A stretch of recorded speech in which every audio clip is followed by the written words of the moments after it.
During the events of Star Rail Fest, AshValen discovered what the happiness surgery truly entails. Implanting the flesh and blood of the abominations of abundance. Given the gravity of the situation, we decided to go to Graphia Academy and first launch an investigation into Full Wish. During the course of events, we unexpectedly crossed paths with Full Wish herself. Also a survivor of the Bloodstained Games, she openly joined the Phantasmal Games and invited supplicants to travel to Seafeld City, where the winner would be decided in a televised debate. During our exchange with Full Wish, Himiko realized that Full Wish might be a masked fool.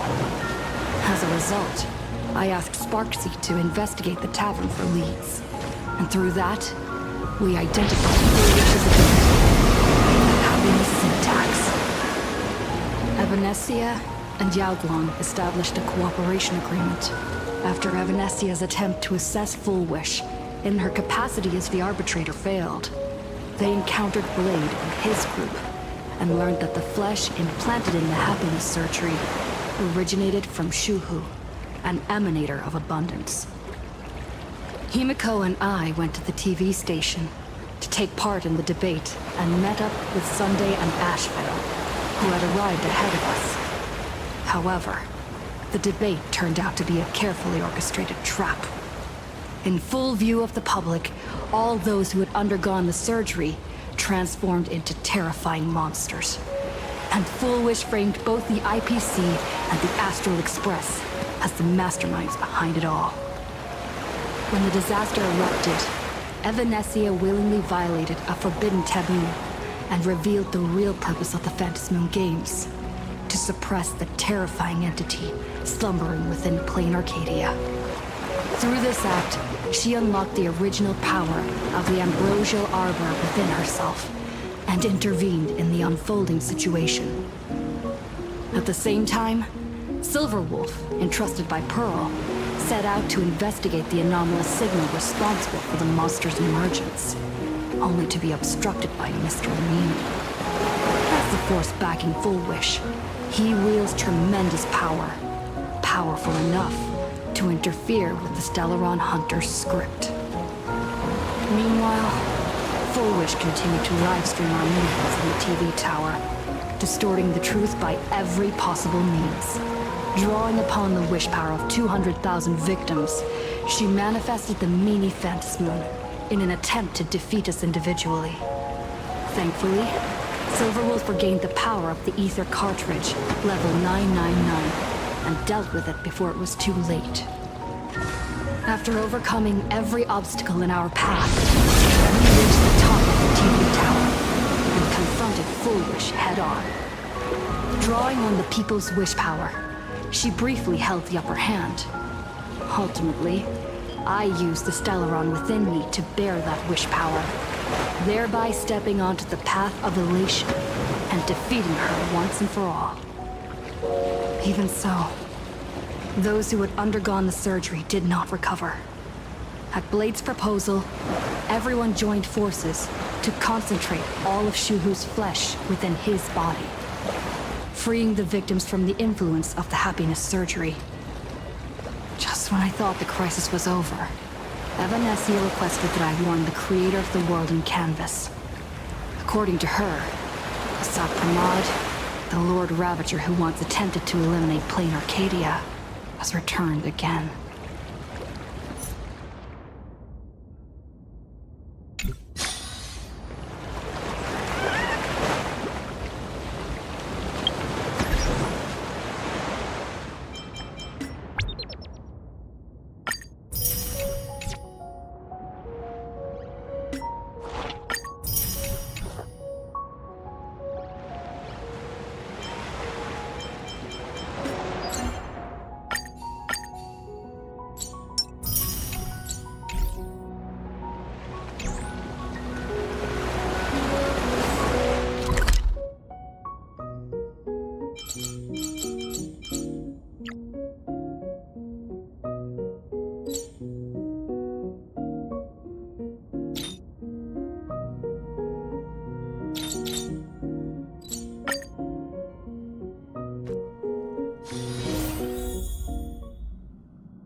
blood is wiped from the blade's edge, rebirth follows.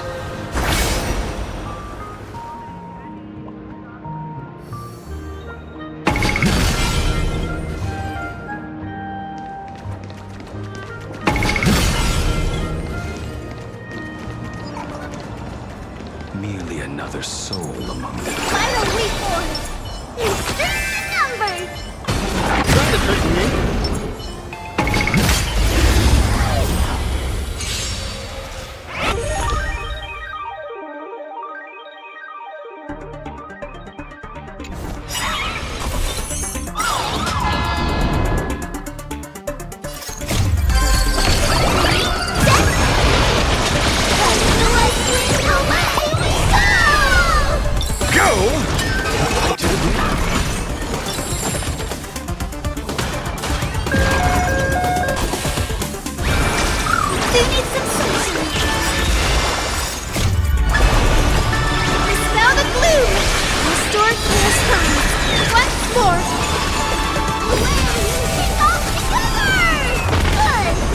Sins must be paid.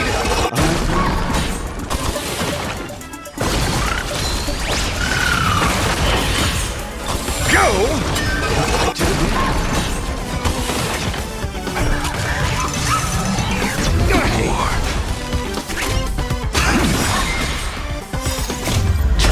Flesh tempered 1,000 times into a blade!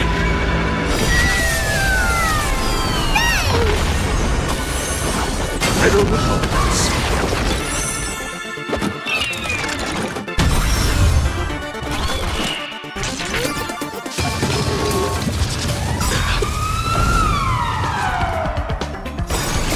Beasts, go And slaughter each other!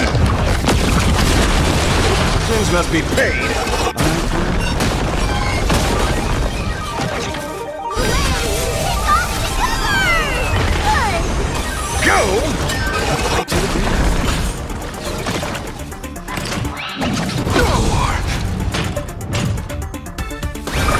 Everyone's been waiting for it!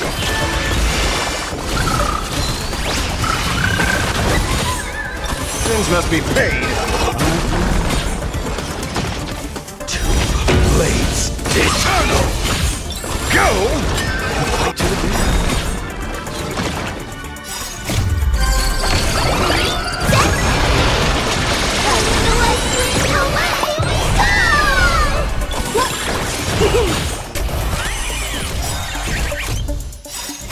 Burn this broken shell. You will serve as the temporary fire!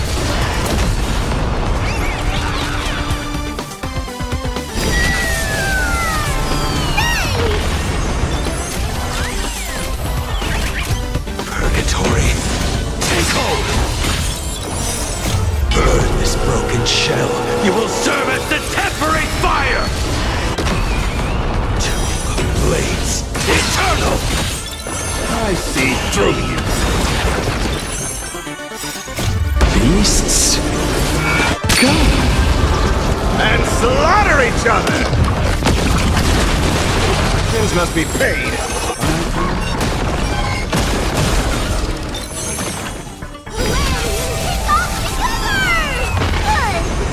Go!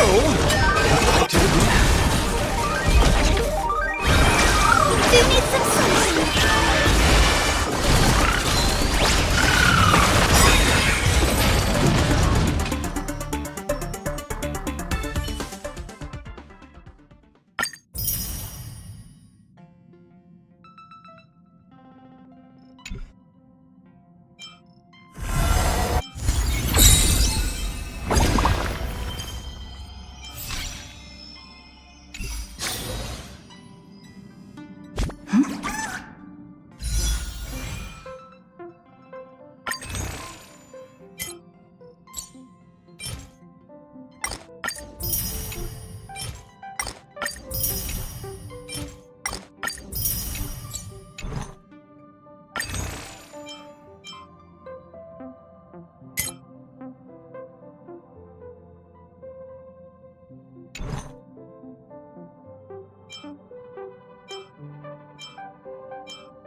Seafeld City has been severely affected by the incident. Citizens are advised to remain patient and await assistance. Moving on to our special segment, the Phantom Moon Brief.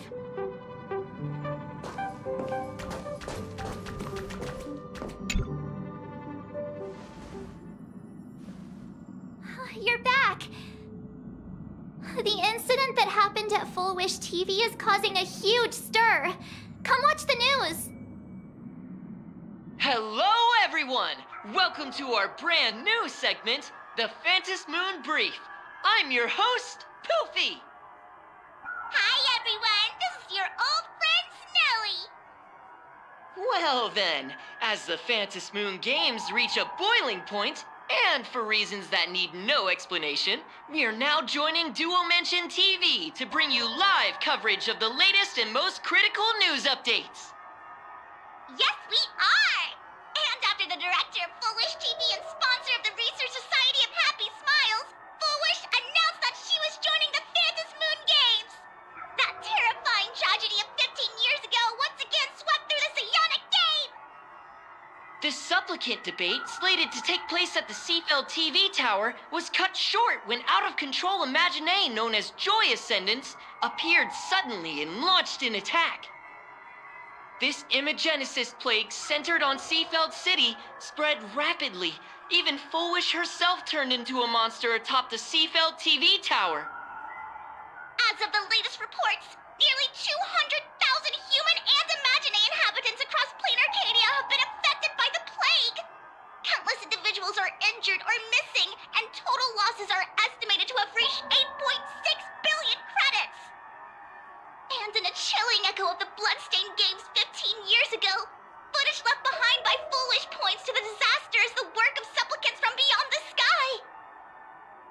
She identified the culprits as the famed cosmic hero, the trailblazer of the Astral Express, and the wanted criminal, Stellaron Hunter Blade, claiming they were responsible for the tragedy. But a spokesperson for the Department of Aberration Defense said the disaster was planned and executed by Full Wish herself through her organization, the Research Society of Happy Smiles. They added that the investigation will continue and the organization will be shut down. Oh, how familiar that sounds. 15 years ago, they made the same excuses. What is the real story behind this? The Phantom Moon Brief will continue to keep you updated. Over 500 years ago, a prophet made a prediction. In year 1999, a terrifying devil will descend from the sky. Will this prophecy come true? Can plain Arcadia safely make it through this crucial year? We will have to wait and see. Shame on them. How can they just say things like that on TV when it's not even confirmed? And the internet is flooded with fake news about you too. Also, those two hosts, weren't they from Full Wish TV? They were spreading nasty stories about you on the news before. And now look, they've immediately jumped ship after what happened to Full Wish.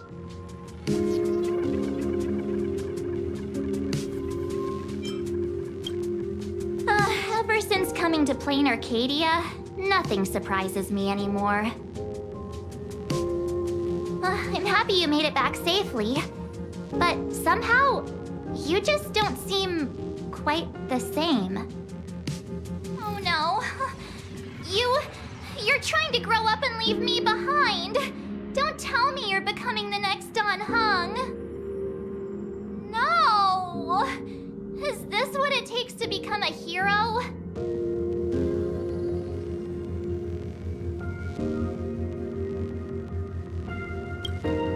If you're all grown up and serious, we just can't click like we used to anymore. Oh, right. Tell me about what happened at the TV tower. I've heard Don Hung and Sunday's side of the story, but I haven't heard yours yet.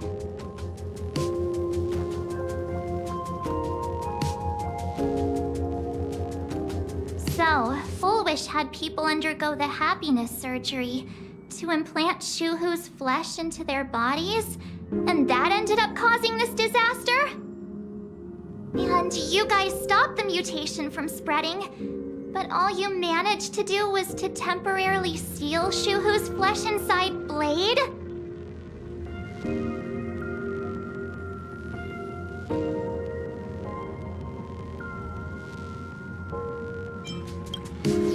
Then you mentioned that Nessia, the one we met at Star Rail Fest, is actually the Phantom Moon Games arbitrator?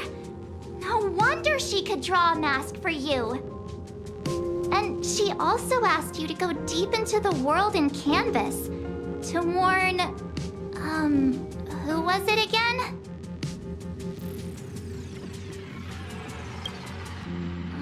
Who is that? Yes, Graphia, Himiko's ancestor. She's an artist from 1,000 years ago. Himiko's ancestor? She's still alive? Wait, that's not even the most important part. Nessia asked you to warn Graphia that the Lord Ravager, Asat Pramod, is back? Why does the Express have such bad luck? By this point, whenever we go on vacation, I'm always ready to deal with random problems. But running into another Lord Ravager while on vacation? This is way over the line. Lord Ravager, at Venesia's request, Shuhu's flesh and Blade's body, and the unfinished Phantom Moon Games. Suddenly, there are so many things to deal with. Feels like we're juggling a bunch of eggs all at once.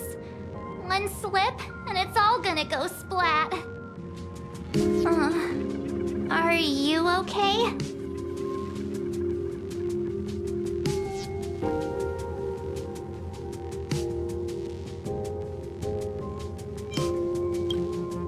I shouldn't have asked so many questions. Didn't mean to stress you out or make you worried.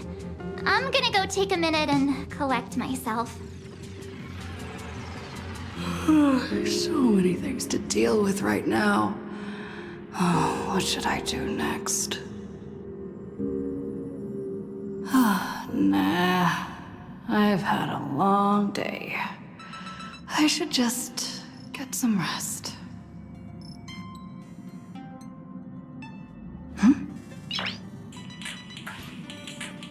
Nice!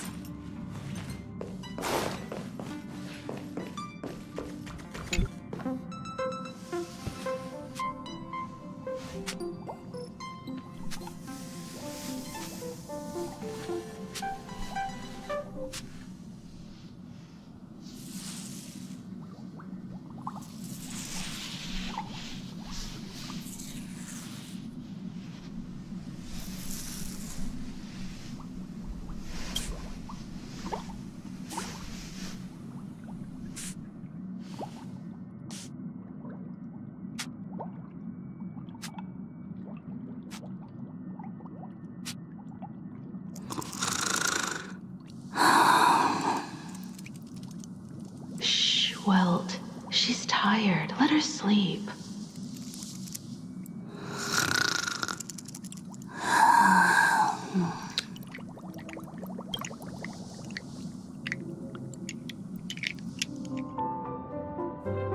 You're obviously tired. I never thought this vacation would become the prelude to yet another major war.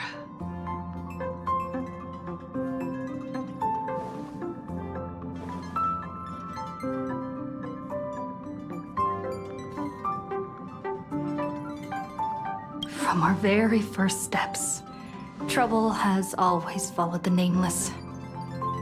But this is way too much. Look at you now. It takes me back to when I first got the Express running again. Aside from Pom Pom, I was the only crew member on board, constantly stretched thin and feeling out of my depth. All I could do was note every problem in the navigation log, one by one. A world's coordinates that needed an update. A glitch in the Express's warp system. The notes were as dense as the coordinates on the astral charts, leaving me completely overwhelmed.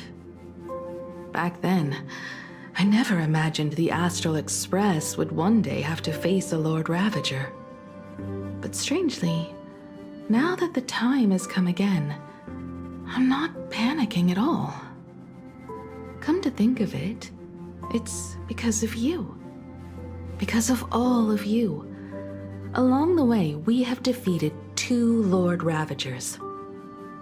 The Nameless who guided me before I set out once told me, keep moving forward, and the obstacles that once felt impossible to conquer will soon be behind you. And along the way, you'll find companions who are just like you. I've seen you grow through the Phantom Moon games, becoming someone others can trust and lean on. And I heard the declaration you made atop the tower. I'm truly proud of you. That's why I want to share a story from the past with you. A promise from 15 years ago.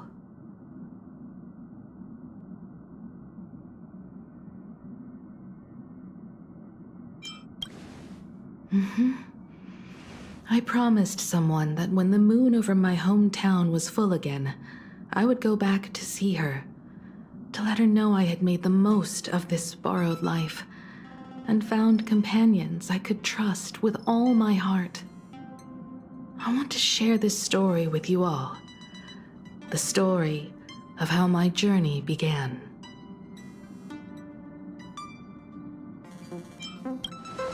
Because it's a long story, filled with many memories of my past.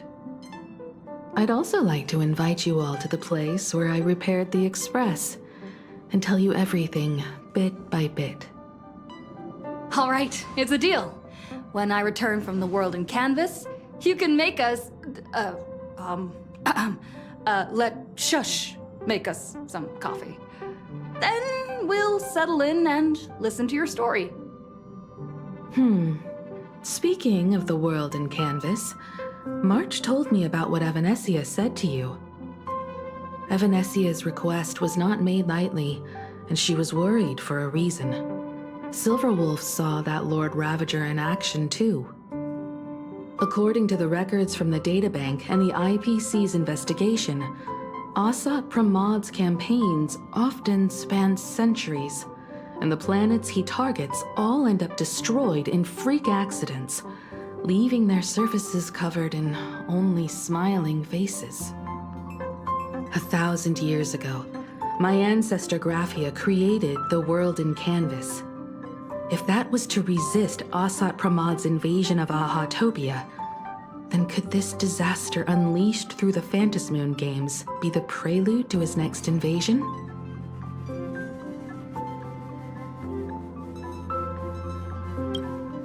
That's the first of many mysteries. Based on our family history, we are clearly not descendants of any long-lived species. Quite the opposite. The weathering curse has shortened my family's lifespan for generations. What could my ancestor have gone through to still exist today? That too leaves me deeply curious. There are far too many legends about her. It's hard to tell what's true and what's not. Only 2 things are beyond doubt. First, during the Cinderth Age, she created countless Imaginae and sent them into battle against the demon legions from beyond. Second, near the end of one of the Phantom Moon games, she created the world in canvas to shelter inside it what was left of civilization and life. Which means she is not only familiar with Asat Pramad, but has also witnessed the manifestation of the Eon of Elation. Nobody knows just how big the plane Graphia created actually is. Over 140 years ago, the IPC tried to salvage the world in canvas, but they were only able to reconstruct part of it in the real world. That portion became what we know as Plain Arcadia. Legend has it that Graphia used a vast ocean as her canvas and channeled the power of elation to step into the painting. which means she has not only seen Asat Pramod, but has also seen the Eon of Elation descend in all their glory. Good question. As for who in Plain Arcadia knows Graphia and the world in Canvas best, it's probably Pearl. She was sent here by the IPC. She should have some clues to guide us in the right direction. By the way, General Yao Guang is here. She says she wants to talk to you in private.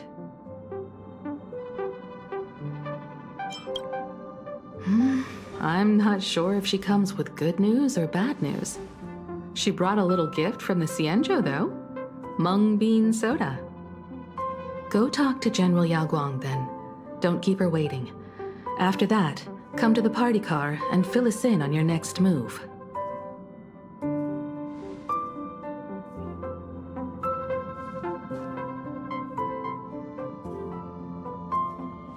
Nice to meet you, AshValen. I always thought that the arbitrator, Evanescia, would step in and punish Fullwish for the disaster she caused.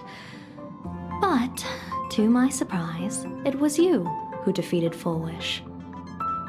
In my capacity as an Arbiter General, I extend my deepest gratitude to you for halting the plague and sparing countless lives from suffering.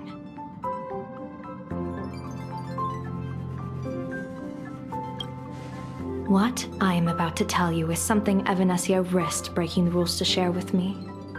Please keep it a secret. Not a word of this leaves the Express. Sealed within Ahatopia's core is Ouroboros, the Veracity.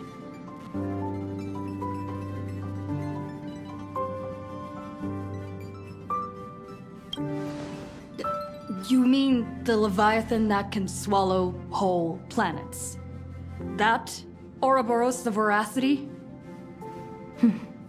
Looks like you know a thing or two about Ouroboros. I've seen that terrifying thing in Herta's simulated universe. Rumor has it, they were last seen during the era of the Swarm disaster.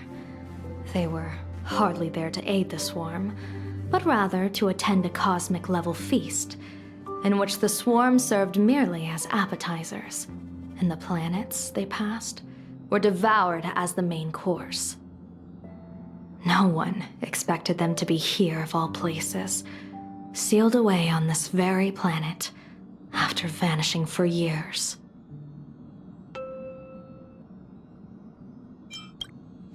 The true situation remains unknown. But with this information, we can understand why Asat Pramod set his sights on this world. Aren't you a little afraid, facing a huge disaster like this?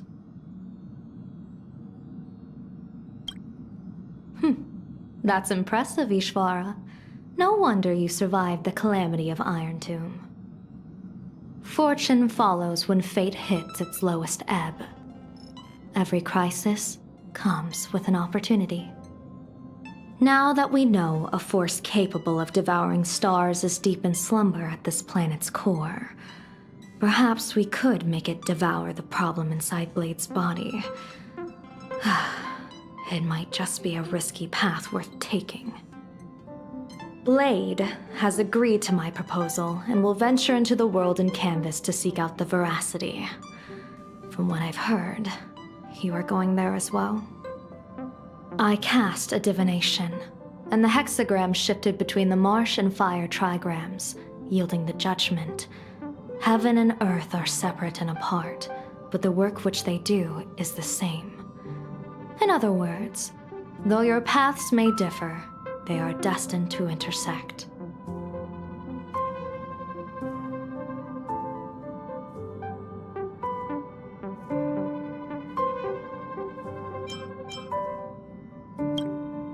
What miracle could cap off these games better than a finale that humbles a Lord Ravager?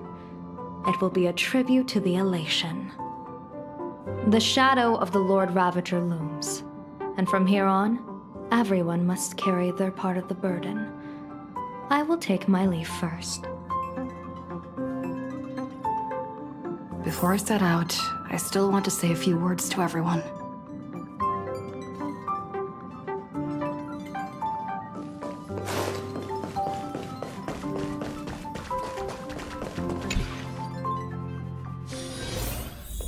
What are they all up to over there?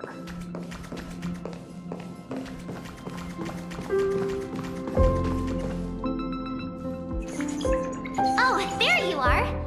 We were waiting for you. We're here to celebrate the Astral Express making it through another trial, of course. Pom-Pom's heard all about your latest adventure. It's a modest celebration, but a meaningful one. You stopped Full Wish's scheme, and that is no small achievement. Regardless of what the people of Plain Arcadia or the media may say, we raise a glass to you. Exactly. You knocked out the mastermind behind all those creepy whatever their name is. I didn't get to see it myself, but Don Hung described it for me. You killed it! Your victory gave Blade a chance to free himself from Shuhu's flesh. Thank you.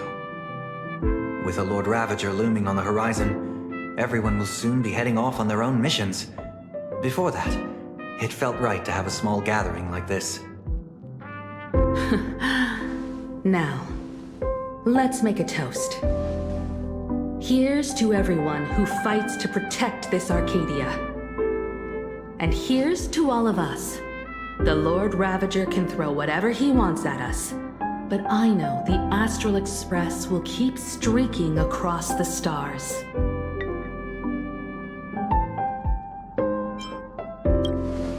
Thank you. All of you. Having you by my side is what gives me the courage to face the future. I'll carry this strength with me through the rest of this journey. Cheers!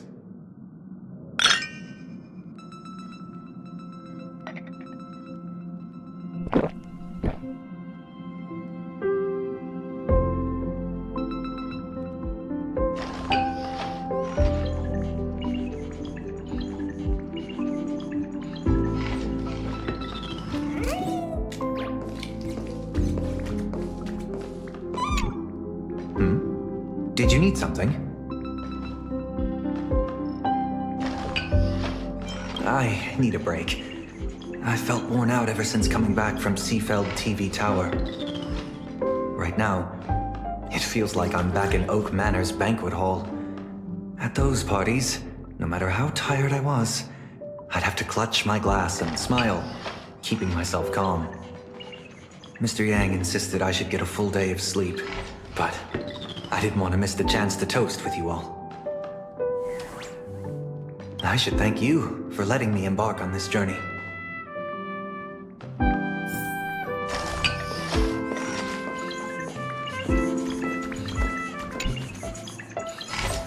Oh, it's you! Pom-Pom heard you've got a solo mission coming up. Be safe, will you?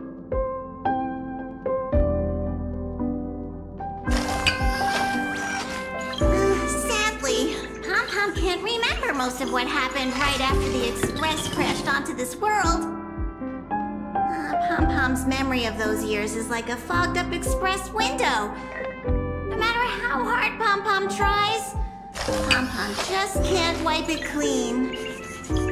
But it's okay. After passenger Himiko repaired the Express, Pom-Pom got to share a one-of-a-kind journey with all of you.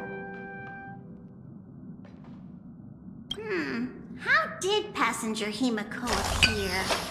That's odd. Pom-Pom can't remember a thing. All Pom-Pom recalls is having a long and fuzzy sleep, then being woken by a knock at the door. And just like that, passenger Himiko was on board. The day passenger Himiko knocked, it felt like Pom-Pom was waking up from a dream. The Express's heart started beating again and the lights flickered on one after another. Graphia? Pom-Pom hasn't. But Pom-Pom always always dreams of strangers when Pom-Pom's asleep. They seem to be bustling around the express, and there are soft clinking and clanking sounds, just like the sound of stars twinkling. But every time Pom-Pom wakes up, their faces slip away. Pom-Pom is only left with a warm and comforting feeling, knowing someone had taken good care of Pom-Pom. Safe trip! Pom-Pom will take good care of the express while you're away.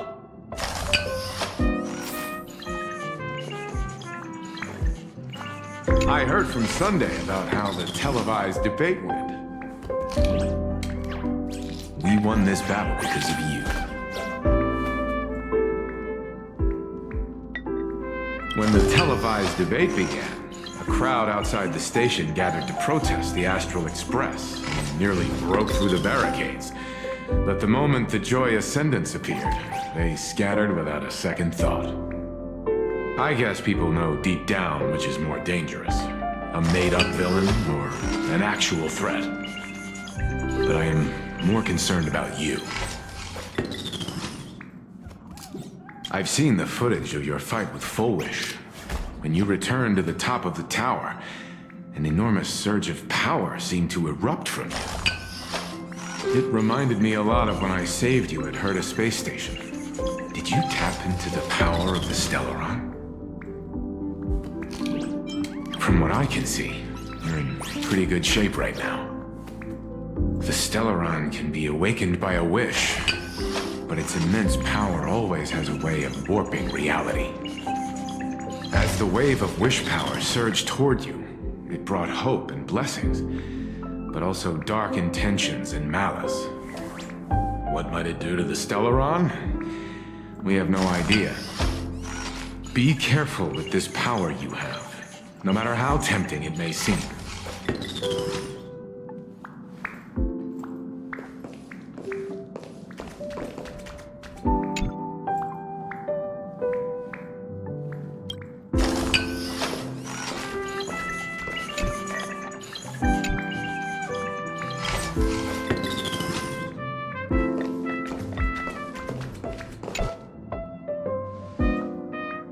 There you are. March and I were talking about you.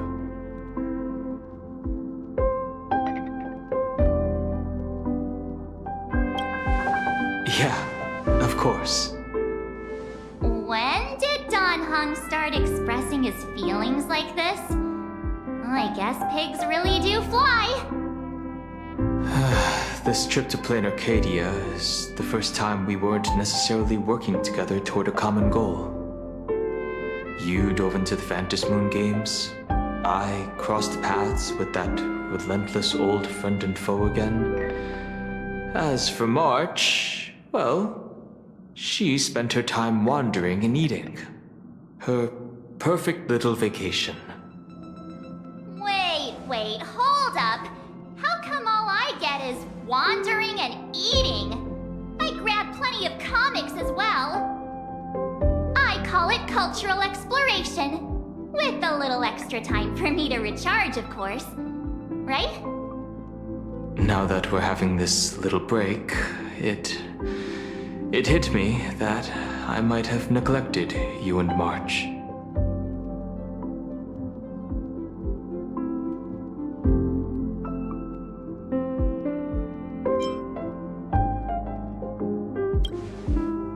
Well said. This vacation has expanded my horizons and my stomach capacity. Blade has accepted General Yao Guang's proposal. Perhaps he has finally moved on from past grudges and that abundance curse, and is now ready to do something for himself. It's going to be a path fraught with danger, so I had hoped to accompany him for a bit longer, but he refused. From now on, I will turn my attention to this world. Mr. Yang and I have been asked by General Yao Guang to help with setting up some defensive formations. I've got work to do too. Mr. AshValen wanted someone to accompany him to the tavern to investigate clues about Asat Pramod. Yours truly figured she'd been resting long enough, and it was time to stretch her legs. So I volunteered.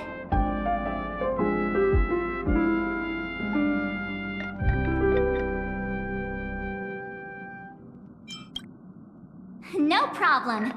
When you come back, you have to share everything you saw in the world in Canvas.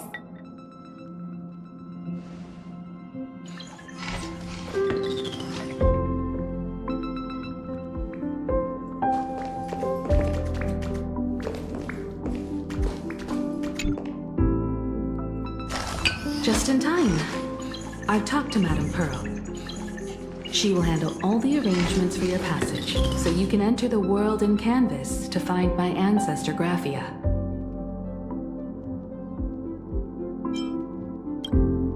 Actually, I hoped you could take some time to rest first.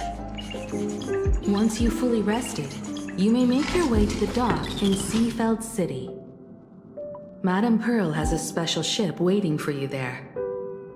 It will take you to the border between this world and the world in Canvas, a place known as Inkford Hermitage. That's your final stop before entering the world in Canvas, a place to gather your supplies and rest up before you set out on the journey ahead. I know you'll have to go alone this time, but I don't think it'll be dangerous. After all, that realm was created by Graphia, my ancestor.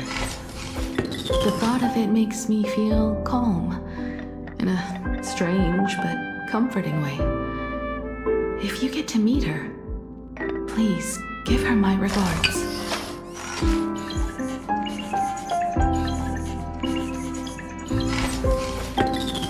I am indeed quite curious. I'd love to see this ancestor of mine for myself, and hear her story in her own words. But someone must stay here and keep watch.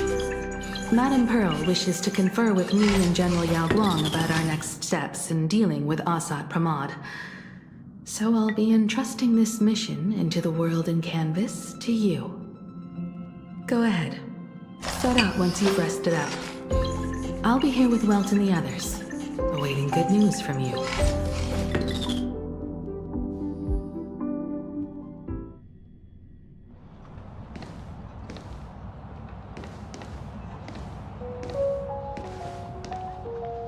In other words, that woman wants you to take Shuhu and jump straight into the Veracity and leave the rest to the Eon's stomach acid?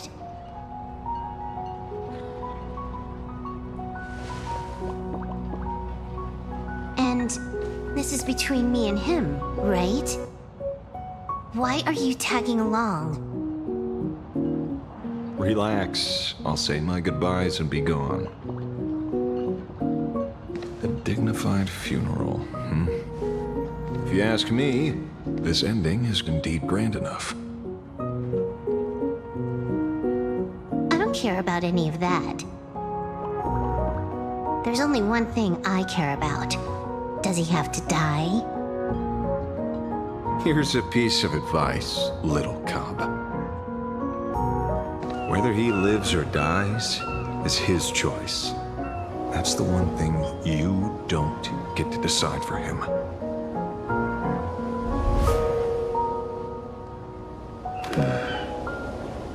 It has landed. What? Nothing. Just a seabird landing on the rocks. A blade forged of mortal steel cannot sever an undying fate. If Shuhu is to be put down, the options are few, and that Leviathan is one of them. In time, people will say this. The culprit of the Juming gave his life for the greater good, and plunged into the abyss alongside the abomination.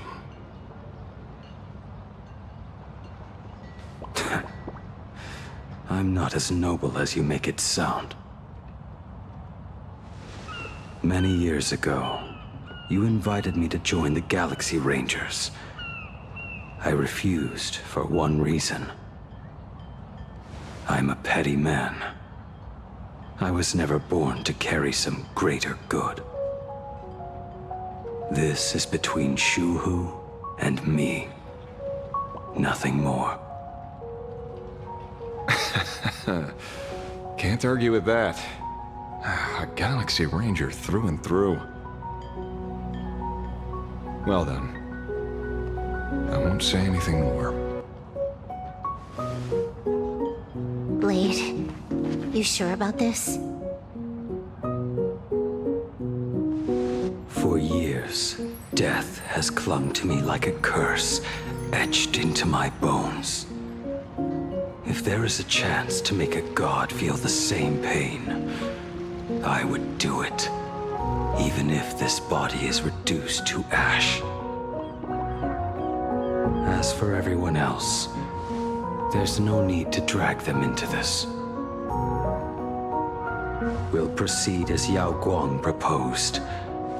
Bury Shuhu at the end of the world in canvas, taking me with him, and let the veracity dissolve us both.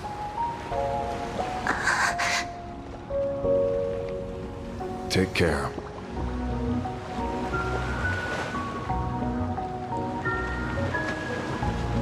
How about you stay as well? You might as well see it through to the end with us. Plain Arcadia has bigger problems that need my attention. Your instincts were right. That meanie pulling strings from the shadows is none other than a Sat Pramod. Who else would want to kick a Ha's head like a ball? So, I need to get back and finish my job. Investigating a Lord Ravager sounds like a job you don't come back from. Therefore, it also pays very well. Then here's hoping you live long enough to collect your payment.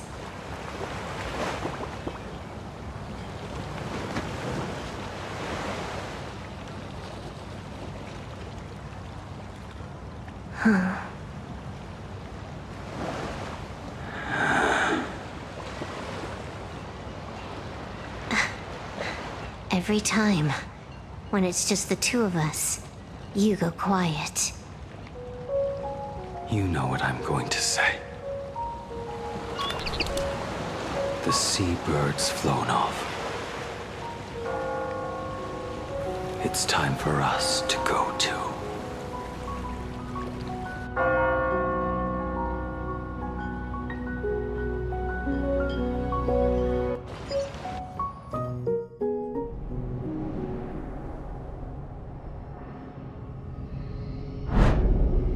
Slumbering at the heart of Plain Arcadia is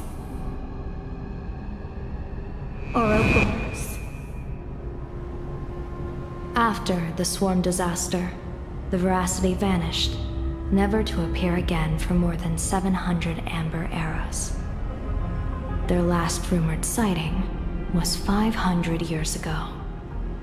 History fictionologists claim that Ouroboros lies in wait at the edge of the cosmos, guarded by their children, awaiting the day of their return.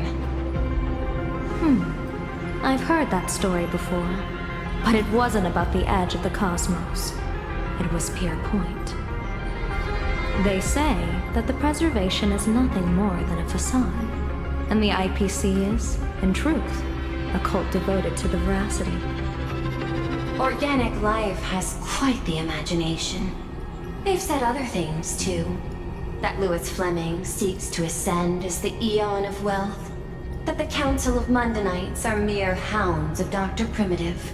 That the Marketing Development Department colludes with the destruction, turning a blind eye to the spread of Stellarons. Such rumors are endless.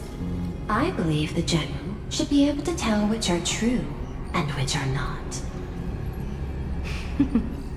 I've never heard the last one, so let's assume it's the only one that's true.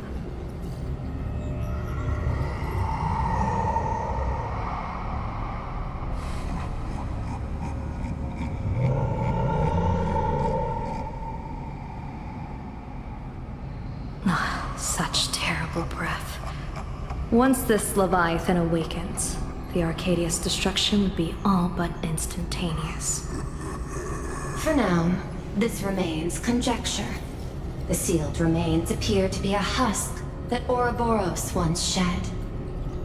Why it's here, and how it's connected to the elation, remain unknown. Yet even a fragmented remnant of an Eon is a threat that can't be ignored. The calamity of the Leviathan must not be allowed to re-emerge in this world. Naturally, that is why I'm here. And it's about time for the two Nameless to arrive. Oh, you're just on time. General Yao Guang, as instructed, warding talismans have been placed at over a dozen sites across Plain Arcadia. My thanks. It was Mr. Yang's talent of creation out of nothing that allowed us to reproduce dozens of plumes and complete the deployment with such speed. Now, with Yin and Yang aligned, and all four aspects in place, as long as we set up the last formation core, the Decalight reflection barrier will be complete. Using the divine eye of the Spiritus to weave a giant web, one that ensnares countless possible futures. General, have you truly made up your mind? Though Shuhu has been eradicated, the signs of doom have not faded. On the contrary, they grow ever clearer. After much consideration, the source can only be this restless corpse. One crisis is yet to pass, and another is already upon us. The Arcadia's ley lines were already riddled with scars, and now even the ancient tree's seal is starting to loosen. While Evanescia is asleep, someone must take up her duty to guard this place. But defending isn't the way of the hunt. If you don't want to become the prey, you must become the hunter. General, do you intend to go on the offensive and suppress the remains of the Veracity? How could I? The Joyseeker could barely confine that husk using the Abundance's ambrosial arbor as its cage. I'm not that arrogant as to place myself alongside the gods. I'm not here to guard against an Eon, but against a lesser menace. Lord Ravager Asat Pramad. This barrier is prepared for him. Asat Pramad has been meddling with the game from the shadows. His intentions unclear. We know little about him or the Veracity. By chance, however, a friendly citizen has provided us with intel. Ouroboros' remains are in Ahatopia, aren't they?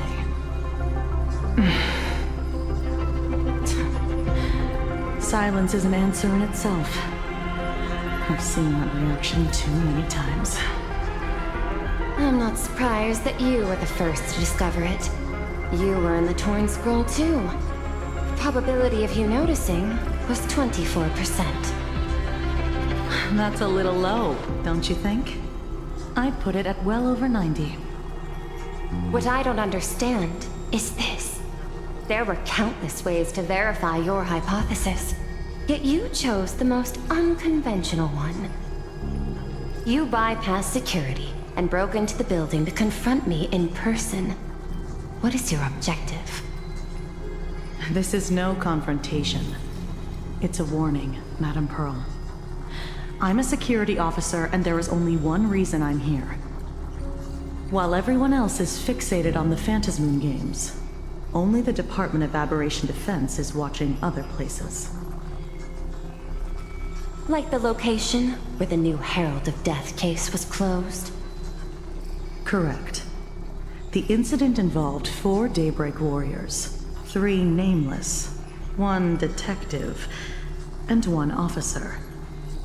But just moments ago, a 10th set of footprints appeared at the scene. After the investigation, we learned that the traces were left deliberately. A blatant provocation. The Lord Ravager bent on destroying the elation came uninvited.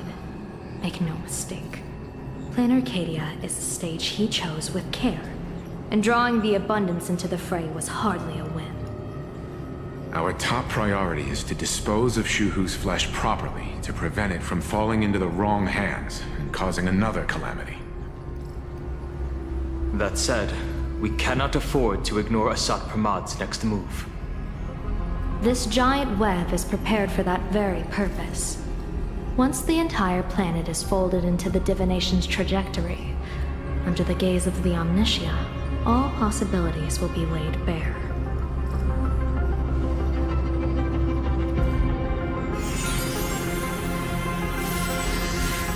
When that time comes, he won't wish to leave any footprints behind. One final question. Why did the Lord Ravager choose to visit this place?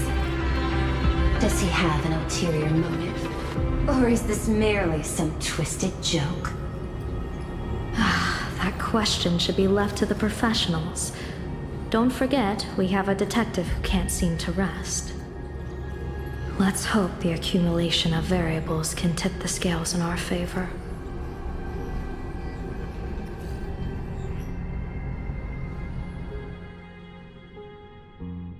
And so, the people set out, and the gondola, bound for distant lands, set sail.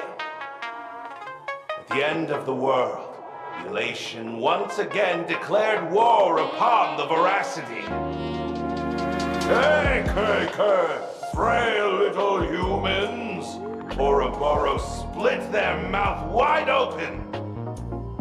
Whoever can fill my whole mouth with but a single thing shall receive a reward, my tongue.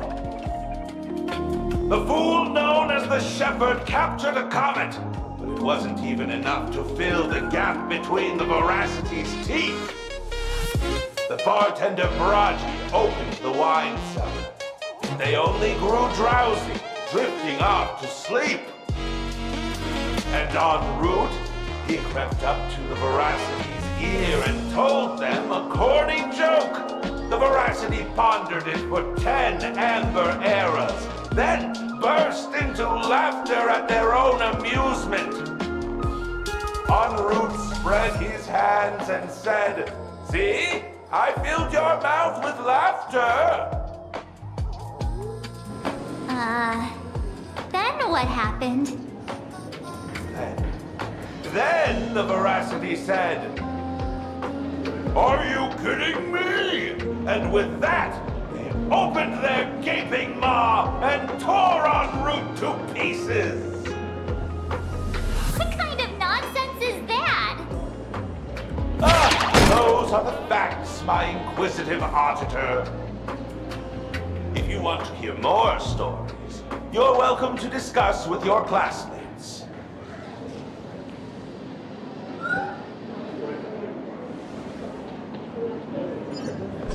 We came here to investigate the Veracity and Asat Pramad, but all we got were stories that only a 3-year-old would believe. Rumors don't just appear out of thin air. It's just a matter of how much truth you think they hold. At least 90% of that was made up. Sometimes that last 10% is all you need.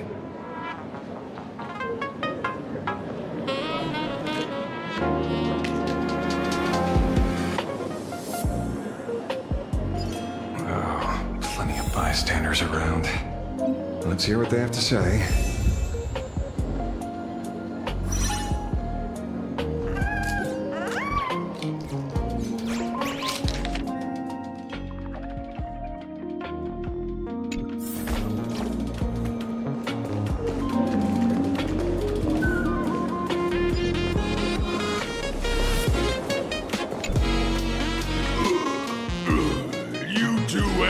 About the Veracity? You think about walking that path? Walk the path of Veracity? Do I need to eat everything in sight? You got it! Here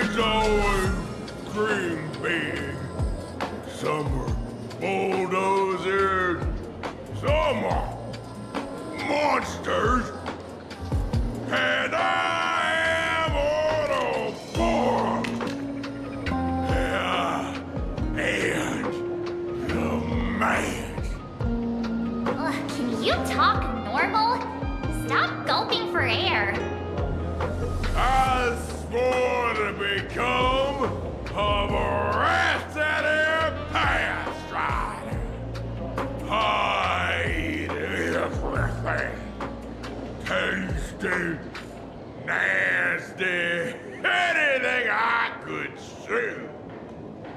Finally, I pinched my nose and swallowed loose mouth, and they looked at me!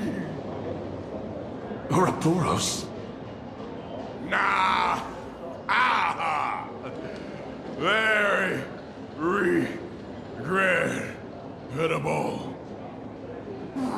Enough already. I'm telling you, it was all bluffing. The fools didn't lose. Poor Root and Dorothy, the veracity wasn't looking, roll up their skin like a grape, snatch it up and poach it. Then, poof, they were gone. Comic-Con Collective don't got a veracity card. I already filed a formal complaint with the organizers. You should be putting this much effort into your studies!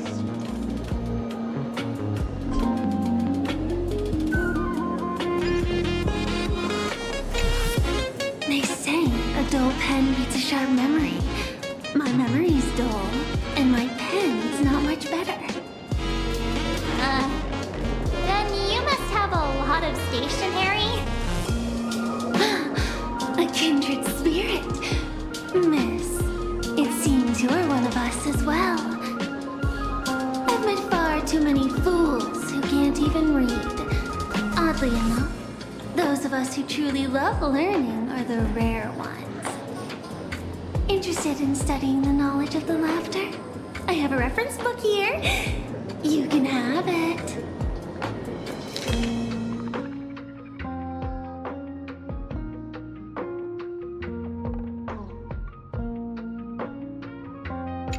This feels completely made up. But, thanks anyway. Oh, please. Thank the seniors. To compile this book, they offended every eon they possibly could, and narrowly escaped death at the hands of each and every one of them.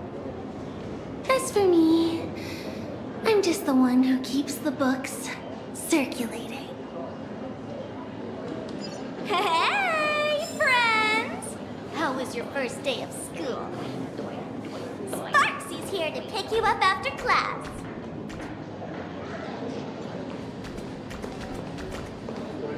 Where were you just now? You opened the door for us and just disappeared.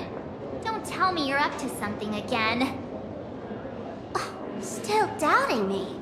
You're breaking Sparksko's heart here. That whole foolish thing. I took on every emoji in the tavern by myself, fought them all the way to the end of the world, and even wore my mask down to nothing. But honestly, this place runs on rumors. Aha is being chased by the veracity. Aha chases the veracity. We won't get anywhere following stories like this. Let's go through what we know so far.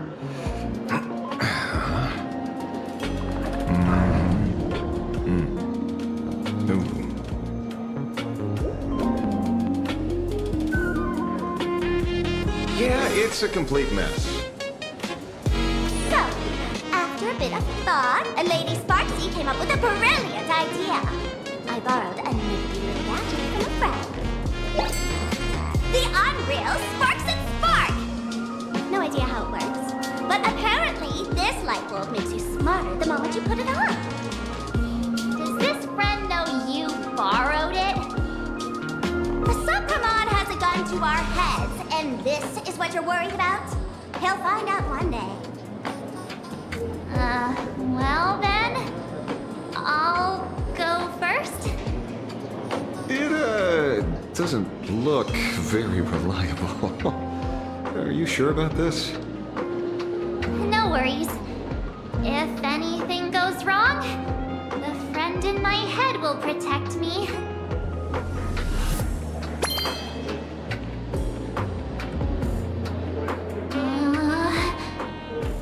Doesn't seem to have any effect. No, it's working perfectly. perfectly. I get it now. All of it. No need to dance around. Our enemy is a Lord Ravager. There's only one question we need answered. How does Asat Pramod plan to destroy Elation? Correction. The effect is very obvious. Judging by Nanook's habit of picking Lord Ravagers, I wouldn't be surprised if Asat Pramod was once a masked fool, and therefore knows Aha's weakness. The Arcadia is like a microcosm of eons and paths. People indulge themselves in fabricated happiness, unable to pull themselves away from it. Many have expressed their concerns. This isn't elation. Aha is playing with fire. A classic social realist deduction. Old-fashioned. Ooh, but effective. We're closing in on the truth. Yes. The answer is all but revealed. You are Asat Pramod, Sparksy. Do you have evidence? Of course. The truth is so simple that everyone overlooked it. The evidence is... you were the first person I met when I got off the express. If I am Asat Pramod, would you and Grey Hair have been able to walk out of the school alive?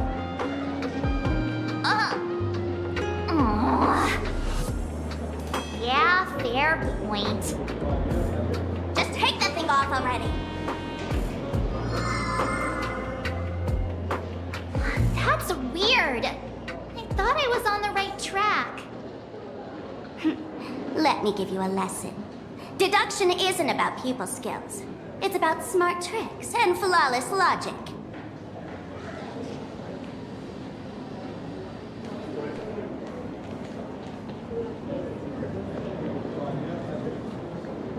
Watch and learn. Sparkle, master of the classic whodunit, has entered the chat.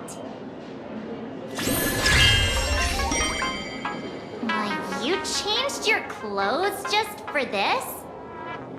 First of all, Ouroboros likes to eat. Secondly, whatever they eat disappears completely. Therefore, veracity is also a form of destruction. This is the classic mystery of one culprit, two identities. The one trying to kill Elation is... the Lord Ravager, Asat Pramod, played by the Veracity!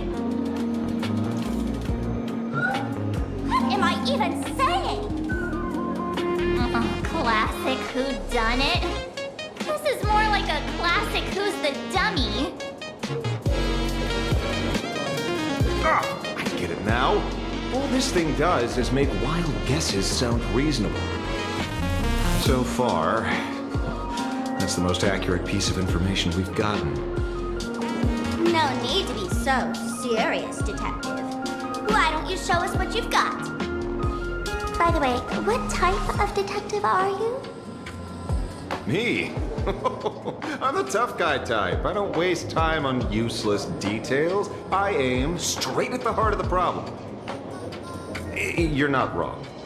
Asat Pramod is Nanook's weapon to assassinate Aha. Whatever his plan may be, the target doesn't change. Remember, as far as humanity knows, there are only 3 ways an Eon can fall. A broader path engulfs a narrower one. Divine warfare between eons, and the third one. What was it again? Forcing an Eon to turn away from their own path. Whichever it is, none of it sounds remotely connected to plain Arcadia. So, what makes you so certain Asat Pramod is here on business, not on vacation? Because we folks just dug up one heck of a treasure from underground. And in the stories tied to them, we've unearthed more than a few names worth paying attention to.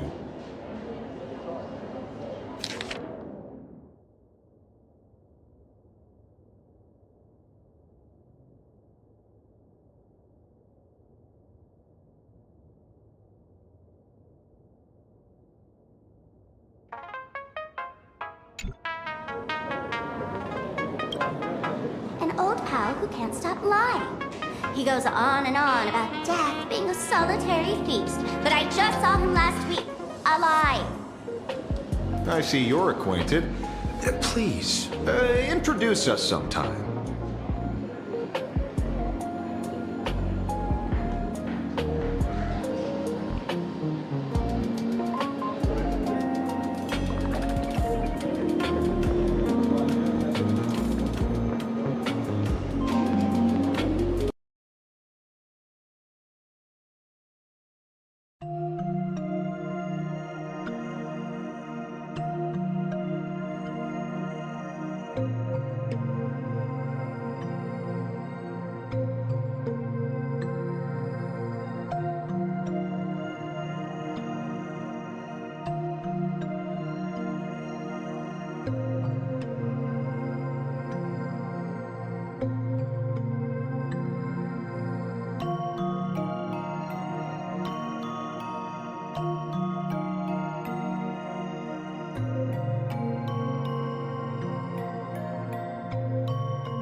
Baraji? Forget it! He's good behind the bar, but slippery as an eel. Ask him to work for Nanook, and he'd run away on the spot. The former bartender of the tavern, everyone knows him. Couldn't be him.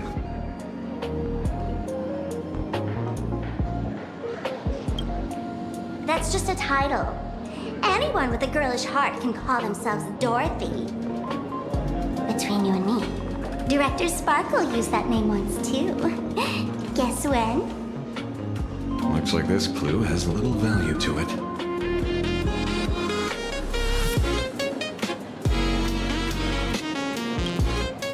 Him? He caused trouble in Gotham City a few days ago. Pearl threw him into prison. I know. I was the one who caught him.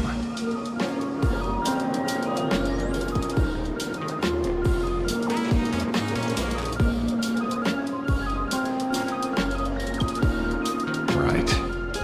He's the one I can't stop thinking about. Stories change every time, but they all circle back to the same logic. En route defeated the Veracity by some means. You're right. Then who is this en route? Do you know him? En route. Of course she does! Everyone in the tavern knows that name. Long ago, its owner grew tired of jokes, cast aside his mask, and walked away. Some say he became a morning actor. Others say he jumped into IX's black hole. But none of that matters. What truly matters is that you have my unreal Sparks and Spark. I knew it. Give it back, give it back! That's a big order my client wants immediately. What do you mean, give it back? It just wandered off, and I happened to find it on the way, so I brought it home. You want it? Here, take it now. Absolutely not. Wait, right now? This doesn't sound like you at all. No. If it's a no, it's a no. Guess I'll keep it. Bye-bye.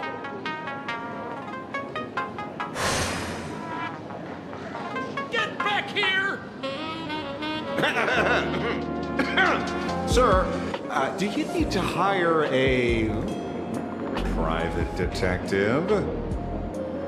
Hey! Can you catch her for me? Of course. I'll have that thing returned to you safe and sound in half a day. But, in exchange, I'd like you to elaborate a bit more on what you were saying. Oh, so that's why you're here.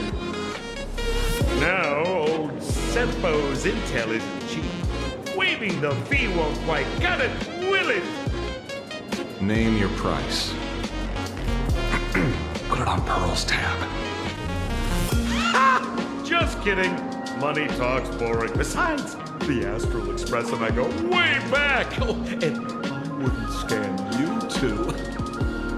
The en route you're looking for lives up to the name.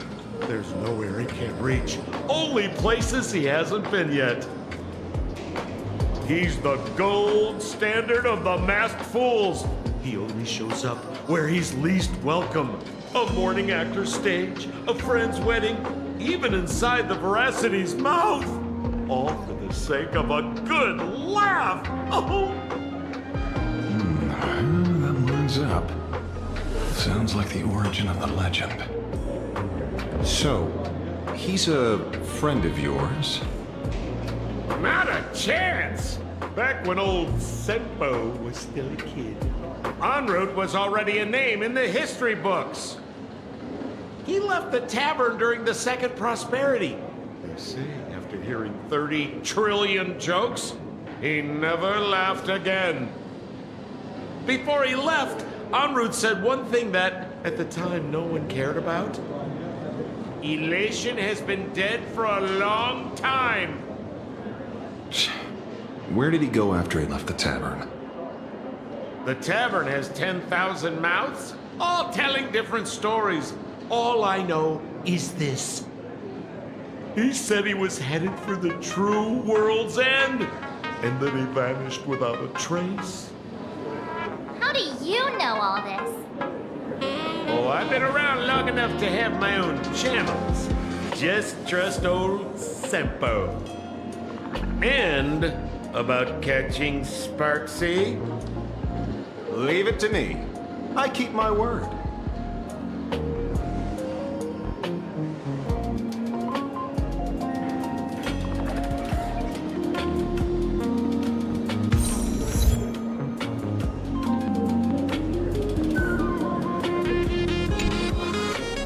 See? You only need that 10% of the story to be true. The last thing he said was really scary. So many unanswered questions about en route. He has to be tied to Assad Pramod somehow. But our leads at the tavern have run their course. Let's go pay a visit to another expert next.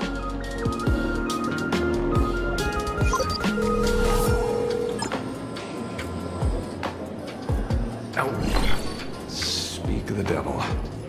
Only a Cienjo general could arrange something like this, I suppose. I'm surprised as well. You've only just left Amphorius, and already you've managed to draw the attention of another Lord Ravager. Miss Ron May? And Miss Ting Yoon? We're here by General Yao Guang's request. It seems we arrived just in time. At first, I only came because the Shenzhou extended an invitation, and it seemed impolite to refuse. Now that I'm here, I see it was well worth the trip. So, let me get to the point. Ouroboros has long been dead. Their death was merely buried beneath layers of secrecy. Hardly surprising. They disappeared after the swarm disaster, and there are many different opinions on where they went. The Intelligentsia Guild claims the Veracity ate their fill and entered hibernation. I don't buy it. Those scholars are fond of post-meal naps themselves, likely just projecting their own habits. You seem surprisingly calm, which makes sense. After all, the shadow in your right hand is evidence as well. Why don't you tell everyone what happened to the Galaxy Rangers back on Von Walk? Von Walk? Slightly Von Walk. I've heard there's a particular phenomenon that occurs on that rainforest planet. Plants multiply and grow and are then harvested like wild grass. A cycle repeating every few decades. Almost identical to the Phantasy Moon games. But how are the two connected?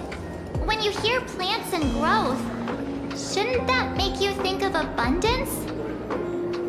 Huh. Wait. It seems you figured it out. By coincidence, abundance is another thing the two worlds have in common. When coincidences pile up, they cease to be coincidences, Mr. AshValen. No. Leader of the Rangers, Mr. La Mancha. Perhaps you could explain this to our nameless friend. Back on Von Walk, I'd already long since stopped being a ranger. Your conjecture is basically correct, Miss Ron May. You're not the only genius to take life as a subject of study. By the time I arrived, the atavistic experiment was already approaching its final phase.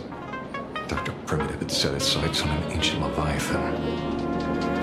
Beneath Von Walk's surface, there also lay the remains of the Veracity. You stopped him. The Rangers stopped him. Back then, Mr. N was still human. Now, deep beneath Ahatopia, another corpse of the Leviathan lies buried. If I'm not mistaken, there are countless other worlds carrying out the same ritual. Aha sealed Ouroboros' body among the stars, suppressed it with abundance, siphoned the power of the Path of Veracity, and called it a game. This is what people call the Phantasmoon Games. Uh-huh. Why would they do such a thing? You may remember, the Express once delivered a Leviathan's carcass to me. That wasn't the only one in my collection. By arranging remains from different eras in sequence, I discovered something rather intriguing. At a certain moment over 1,000 Amber eras ago, just as AshValen began traveling in pursuit of their ideal, all creations of the Veracity lost the same organ, their taste buds. What does that imply? The purpose of consumption changed. Be they spawns, depth crawlers, or void song whales, their genetic markers encoding gustatory organs vanished entirely. Creatures walking the path of Veracity became nothing more than biological black holes, consuming without discrimination. This was not natural evolution. Through the simulated universe, I identified the point of divergence in history. A concept had disappeared from the path of Veracity. Consider this.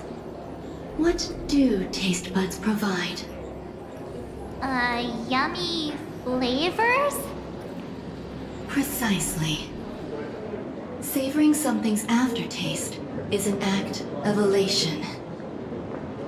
So Aha stole the original primum mobile of the Veracity? The simulated universe proves nothing on its own, but the primal desires of life have always been entangled. Think of it as my intuition. The conflict between the eons of elation and veracity stretches all the way back to primordial times. How many people know about this? There used to be 2. I only told Yu Qing 2. Now, there are 5. After this, I can't be sure. Exploit the old conflict between Aha and Ouroboros to ignite a divine war, or allow intersecting paths to devour one another. Of the 3 known ways to kill an eon, the Arcadia fulfills at least 2. Now who still thinks a Supremont is here on vacation? But you still haven't explained where it came from. Oh, you mean the shadow? It has nothing to do with Funlock. Oh? Call it a twist of fate. This isn't my first encounter with the Astral Express, nor my first time dealing with the Lord Ravager. When my home was destroyed by Zulo, I had a brief encounter with a former navigator. A navigator of the Express? Yes. Starseer, I see. He'd already retired by then. He was the one who told me about the Shadow. According to IC, it was one of many remnants left behind when the Express first carved paths along the edges of the cosmos. I led the Rangers to suppress the Shadow, and devised the plan to assassinate Zulo. But I I never learned why it was there in the first place. Don't you find it strange, Mr. AshValen?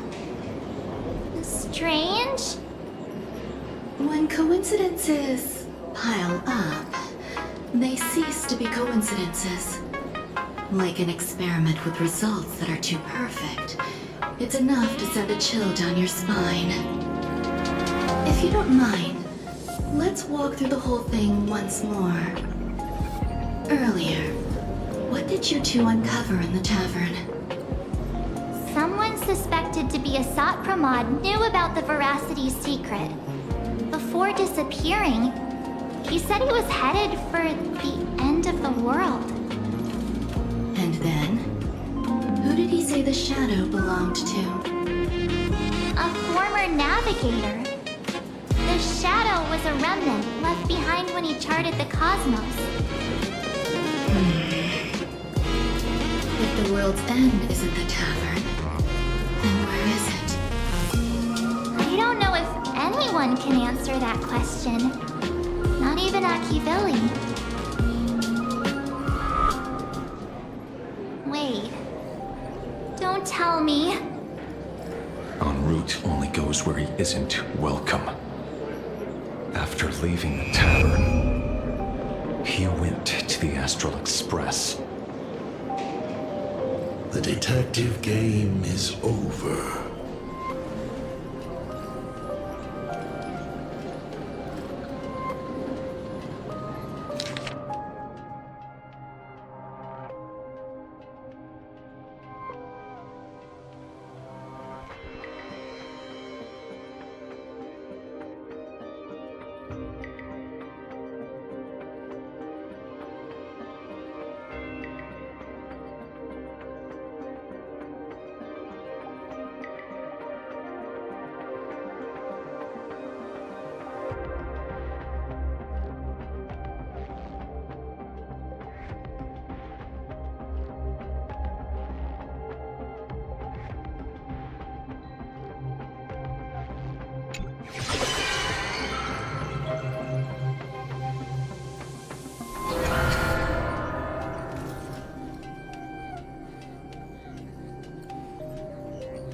I have to say, not many people can make me change my plans.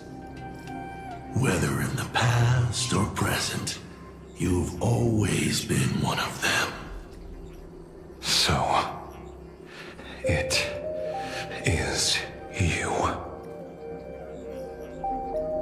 You know how it is, kid. I've always enjoyed arriving uninvited.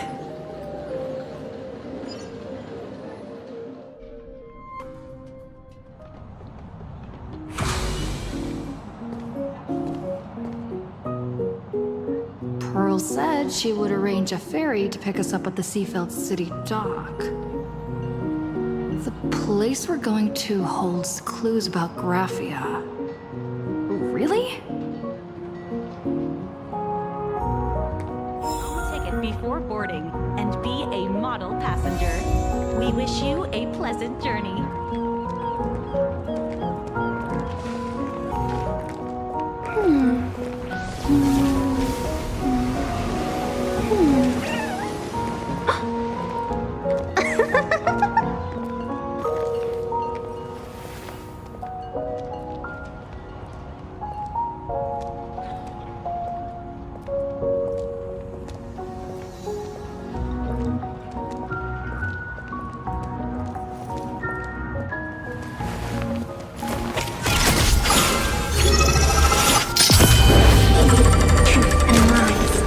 Spread apart. Only the heart can judge.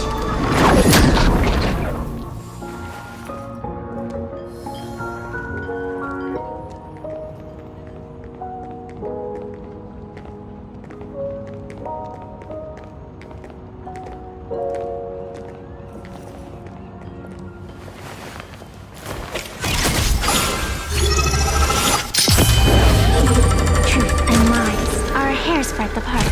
Only the heart can judge.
the parts. Only the heart can judge.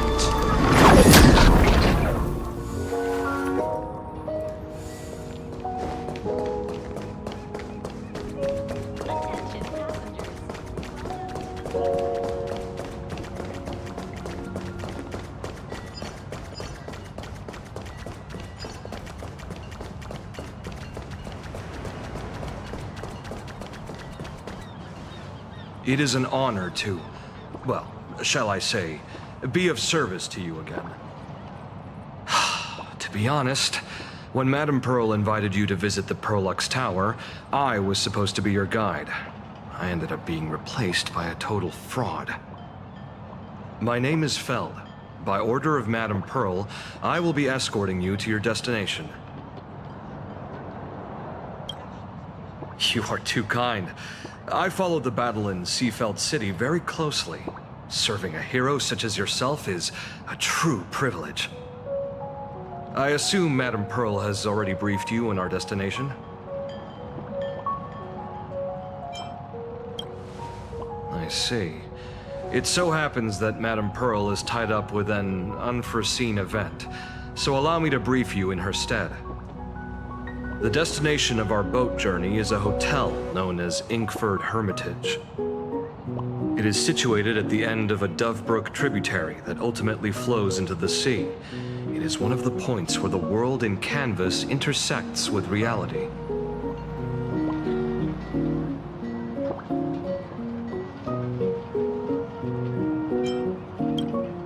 Yes, to be precise, she lived there 1,000 years ago. Legend says the miraculous encanvassing of the mortal world happened there. Would Madame Pearl, a die-hard fan, pass up a sacred site like that?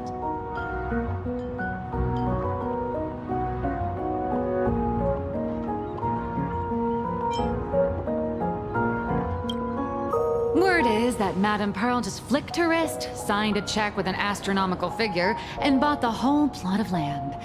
She also snatched up every single piece of Graphia's lost works she could find without bothering to verify their authenticity.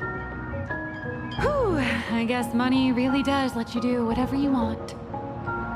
That's not even the half of it. I don't know where her obsession comes from, but she's dead set on the idea that Graphia is still alive. If she gets even a whiff of anything remotely related to Graphia, she's got her people on it at the snap of a finger. But all they could find were Imagine knockoffs. Random, pretty redheads based on nothing but imagination. I bet her reaction went something like this. Objective. Locate the original. Error. Detecting excessive quantity of low-quality merchandise. You! I remember you! You're that fraudster from Perlux Tower! Perlux Tower? I've never set foot in that place in my life. Oh, I know it's you. I've seen the footage. You're wearing the exact same outfit. Oh, a slip-up in an otherwise perfect plan. Relax. Your job is safe this time. Cut it out, you scoundrel. You can't talk your way out of this. Who exactly are you?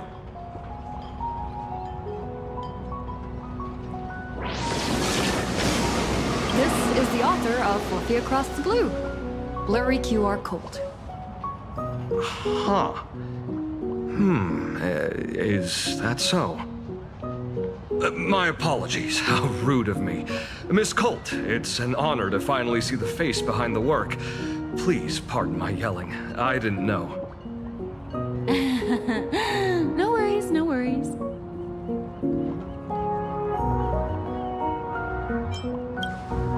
It's only normal for a famous comic artist to travel with bodyguards, no? This blurry QR code. Let's be clear. You are being transported under escort. Your current credit balance is in the negative. Madame Pearl has offered you a lifeline by asking you to complete the next volume of The Fluffy.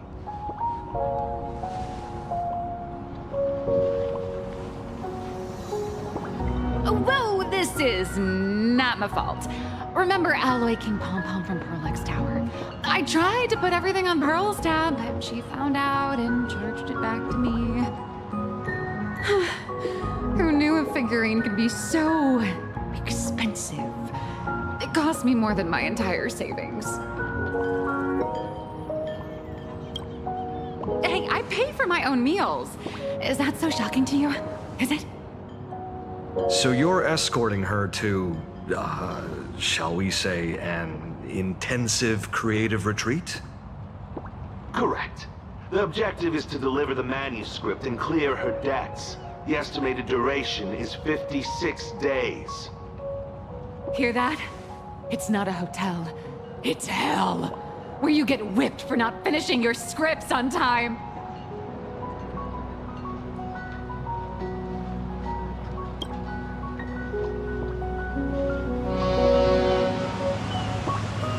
The boat has arrived. When you're ready, let's begin our journey to Inkford Hermitage. Please, mind your step as you board.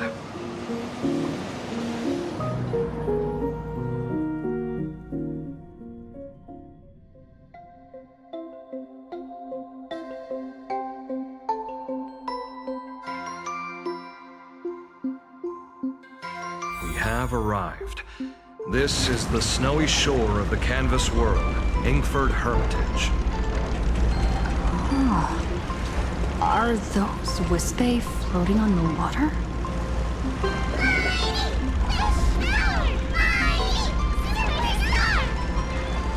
Oh dear, there are so many Wispay. They are blocking the boat's route. But no need to panic. Please follow my lead.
Safe docking.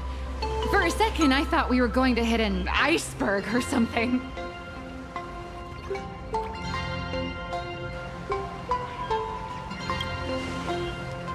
They probably sensed your wish power. You are the Phantas Moon game superstar, no?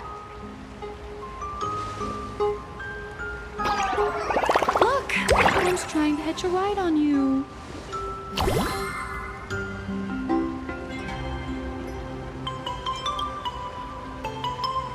Must have been when we came ashore. Oh, what a devoted fan.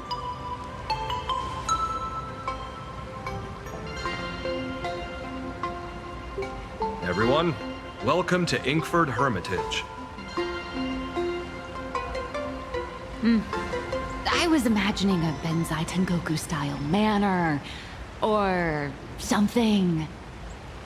So, you demolished your idol's old residence. and replaced it with a luxury hotel. Of course not. Benzai Tengoku vanished more than 1,000 years ago. The original structure is long lost to time. The IPC only chose this location because this is one of the weakest points between reality and the world in canvas. Many Imaginae are born every day, but just as many ancient lineages of Imaginae hide themselves away in the world in canvas once their wish power dry up, or as they grow weary of the mortal world. This is the final stop before they enter the world in canvas, and this is where they bid farewell to reality. They rest here, organize memories spanning centuries, and then pass beyond the point of no return. Rumor has it that Graphia's soul appears from time to time to guide these weary Imaginae on their path. There's a sense of parting in the air. No wonder the soul of the mother of Imagenesis feels an attraction for a creator. This must be the finest well of inspiration. Miss Colt, now that you're in this well too, you ought to make the most of it. Let's go. I'll lead the way.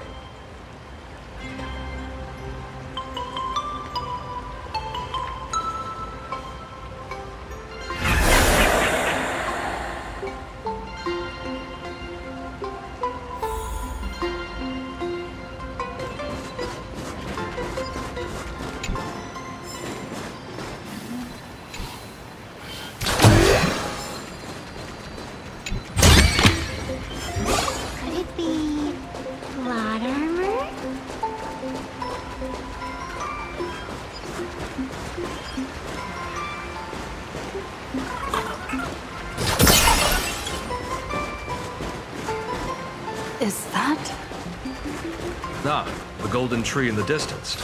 We call it Myriad Wish Grove. It's said that it shares the same lineage as the sacred trees on the floating island of Seafeld and the Phantom Moon courtyard. Before entering the canvas, the Imaginae go there to return their wishes, setting out unburdened.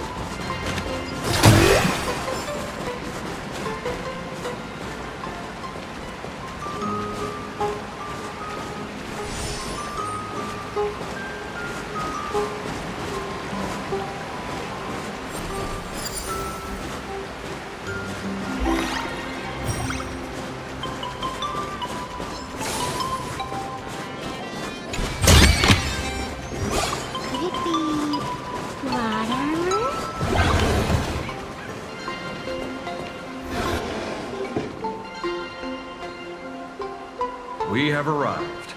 The hotel staff will take over from here. I'll take my leave.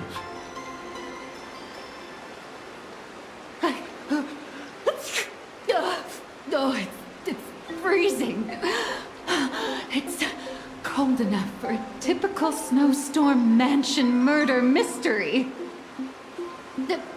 Anyone here? Hello? Honored guests, my apologies for the late welcome.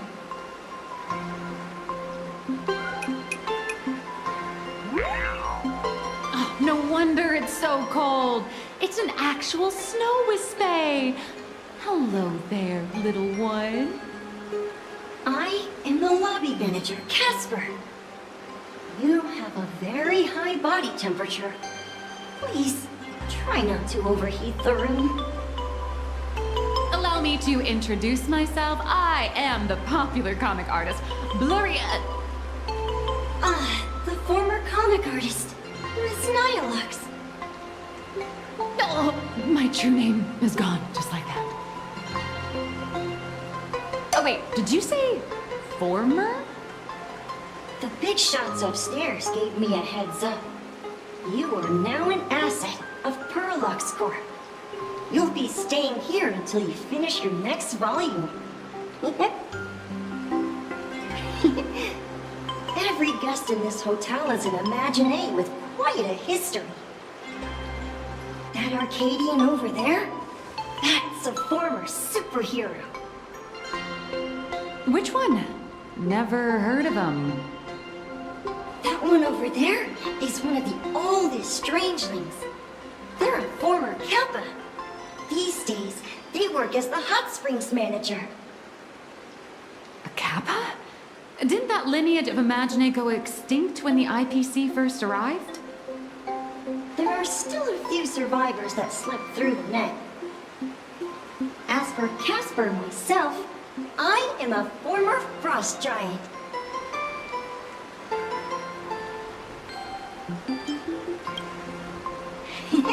Indeed, another glittering nameless. Another? How's that? That is a secret.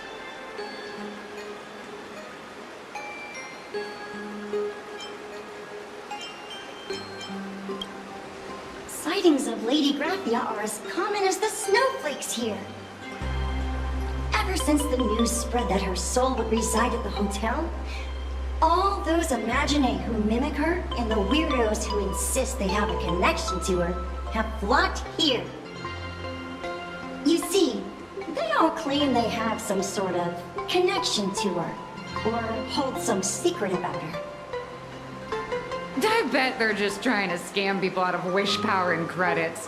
Just like all those people who swear they're AHA. You're not wrong. But whenever the higher-ups ask for a report, little old Casper here can always pad it out and hand over a long list of names. Nameless, good luck with your inquiries. Bye now.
You can see me, and I shall hide no longer. Indeed, I am Graphia, the sovereign of all paintings, the source of all schools, the mother who birthed all Imaginé. Unfortunately, my wish power is spent, and I can no longer weave my imagination arts. But you and I share a fate, with just a few wish bays to aid me. Hi, Graphia. If you're giving away wish bays, you should give them to me. No, I am Graphia. Does this red armor not make it obvious?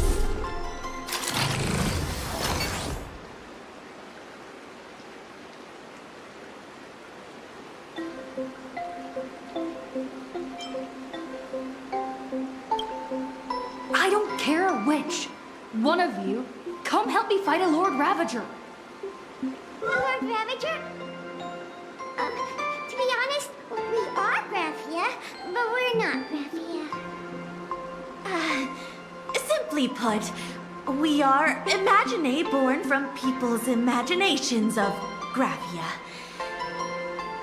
As for me, I was sketched by a rather unskilled illustrator for a history textbook, which explains why I look a bit rough. I am a wispy form from the concentrated longing for Graphia in plain Arcadia. I am the armored goddess Graphia from the 52-episode animated series Apocalypse of Ashes, Mecha Wars. Care to witness my signature move? Dance of the Inblade.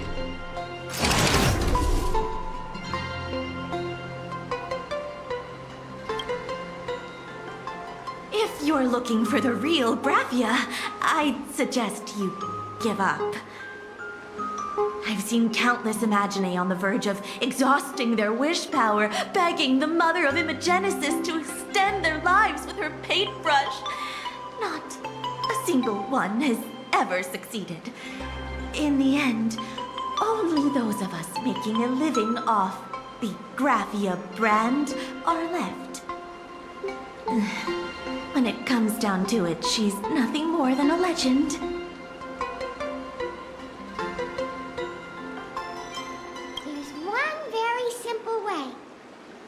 She created all Imaginae with her brush.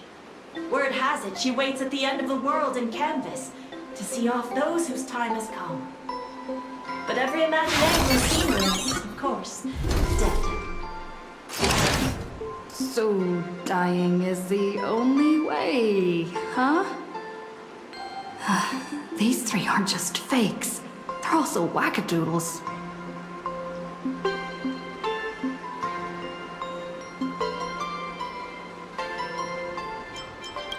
As I suspected, finding Graphia was never going to be easy. Besides us, there are plenty of ancient Imaginae living here, ones that have long gone extinct elsewhere. Some even claim to be original works by Graphia herself.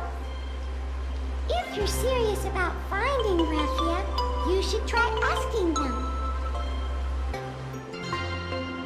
I heard Graphia is still here in this hotel.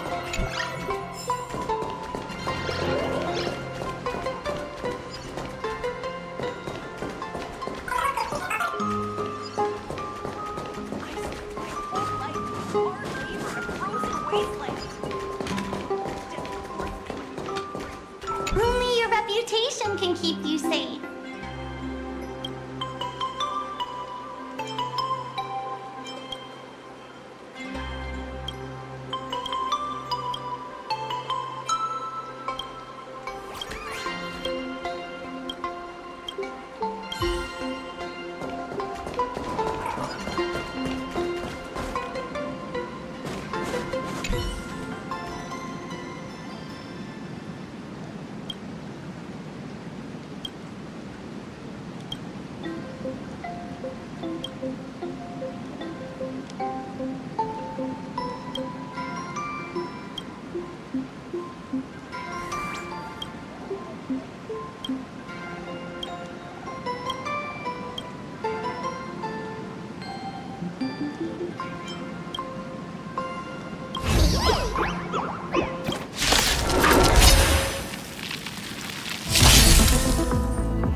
Hesitation means defeat, you know.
gaming. I'll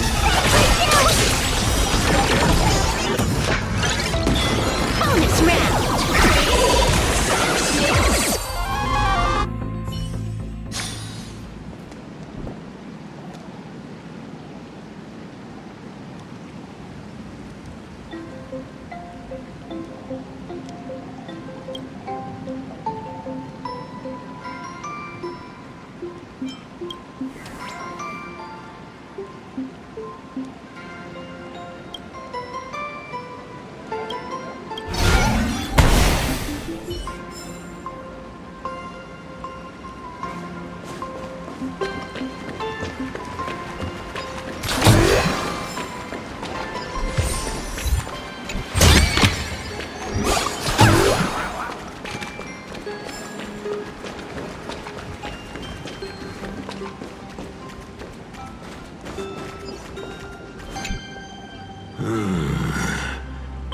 I sense more stray thoughts and disturbance in the water.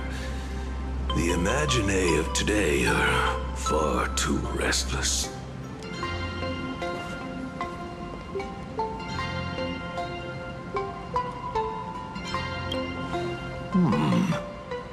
To think there are still those who recognize my kind. You are quite well informed. The humans here call me Sudscour, a filthy name, but fitting for this frail and wretched form. Are you here at the hot springs to wash away your stray thoughts? Or just to chat with the last kappa of Ahatopia?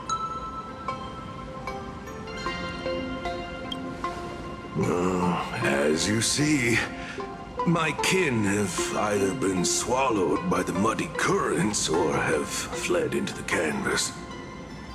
Long, long ago, my people lived in every river and pond in Ahatopia. We tended the crops for the artists, and in return, they painted our descendants into existence.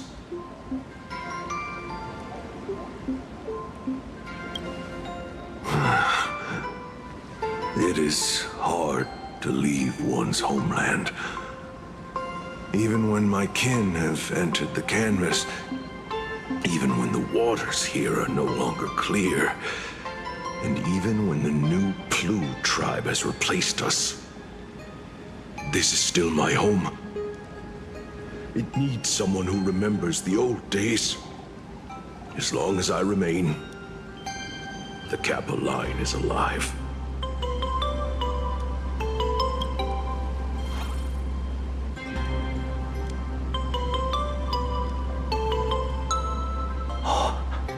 Lady Graphia is the one who guided all Imaginae.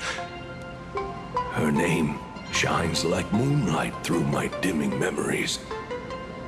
Back then, the demons from beyond swept in like a dark tide. The filth and flames they brought could turn even the clearest stream into a toxic swamp.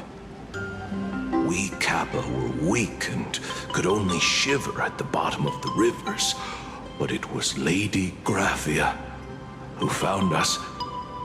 She encouraged us, saying that every drop of clean water held power against the darkness. She taught us how to use water to protect the displaced mortals and wash away those impure monsters. Though our impact was limited, that was the most heroic era for my kind.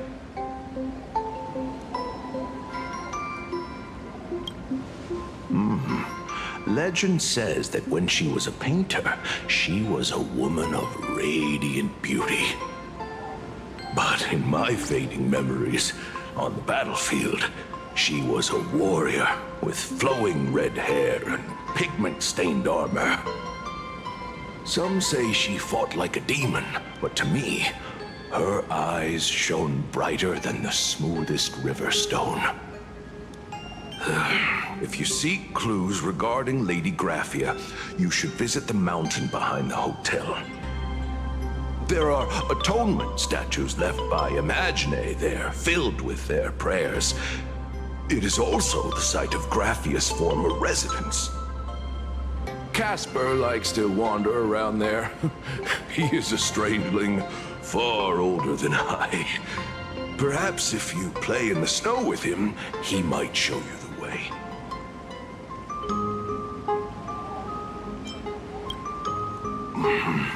That is all I can tell you. After all, I am just a stubborn old Kappa, trying to keep this one pool of water a little cleaner.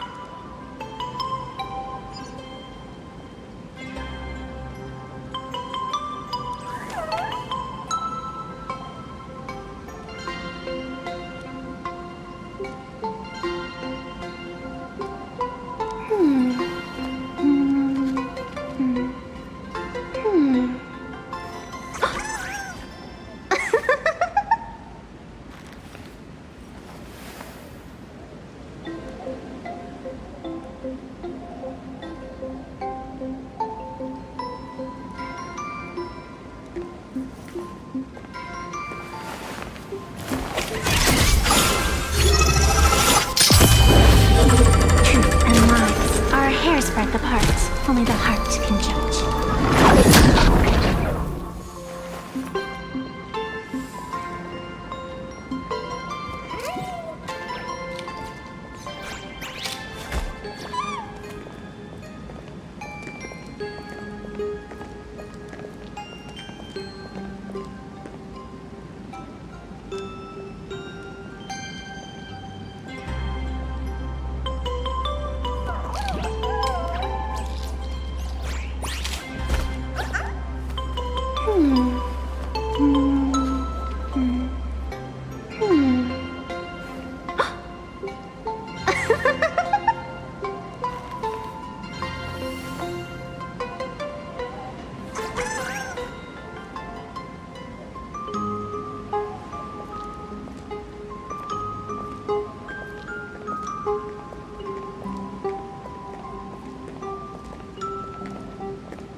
Break apart. Only the heart can judge.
So, you're here looking for Graphia's whereabouts on behalf of that Intellitron executive.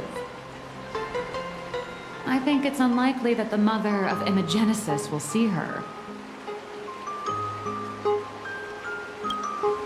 If she wanted to see her, it would already have happened.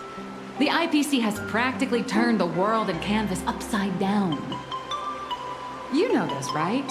Over 140 years ago, they brought in hackers from Punklord and did everything they could to blast open the passage between reality and the world in canvas. I think disturbing her world in canvas like that must have upset the mother of Imogenesis. A friend of Graphia's? Just how long has that person been alive? So that friend wanted you to find Graphia, but they didn't tell you how.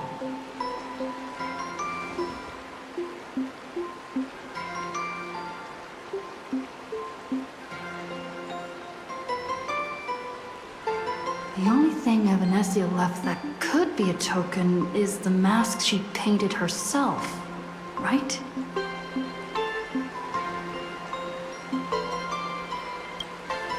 Normally, I'd suggest you play that little snow puff ball for info. That good luck with your inquiries line definitely had a subtext. But since you're asking for a bright idea, you must have heard that in a certain corner of the universe, there's a mysterious ritual that can summon historical figures to the present day. The Holy Grail War!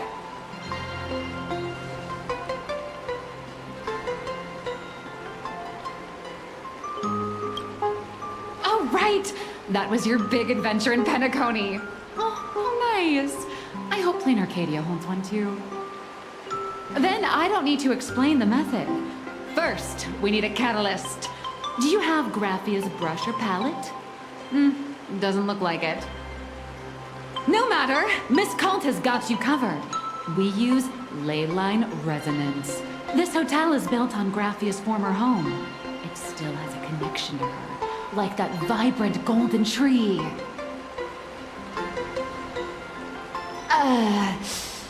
Wait, you aren't actually falling for this, are you?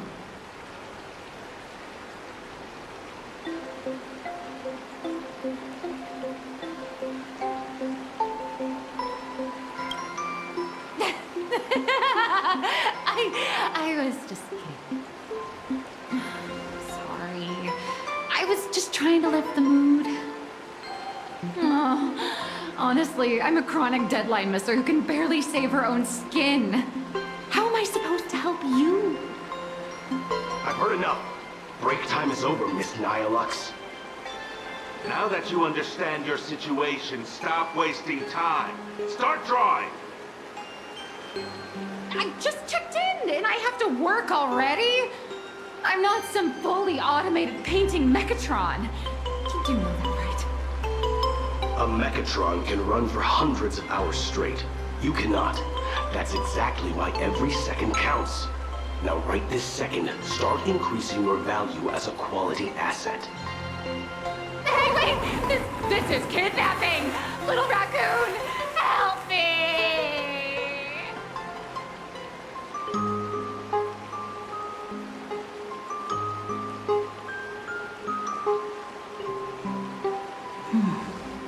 Nihilux has a point. If that Casper guy is a survivor from the Sindarth age, maybe he really does know something. Anyway, I'll start by asking around here.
Are you there? No. I'm not.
You found me, current nameless. I knew you'd come to ask about Lady Graphia. But if I try too hard to remember things from such a long, long time ago, my soft, squishy head starts to throb, and then I start melting. Drip, drop, drip, drop. So much of my memory feels like it's shrouded in a blizzard, and I can't see anything clearly. I'm sorry, but I don't think I can help you.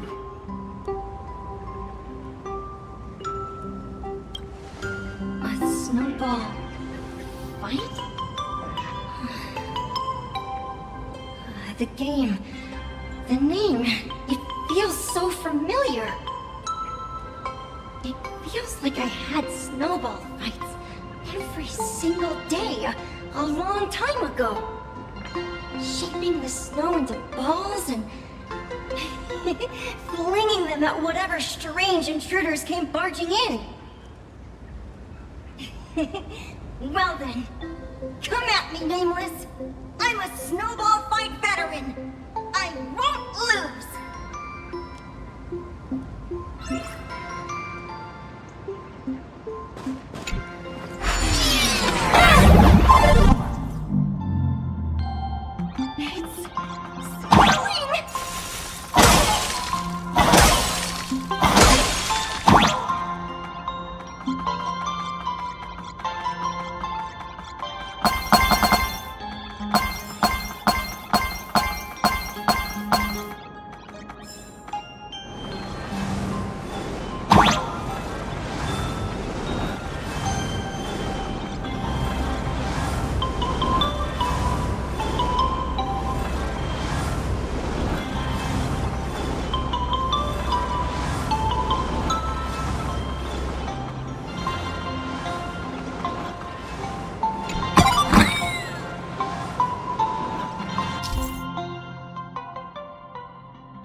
Phew.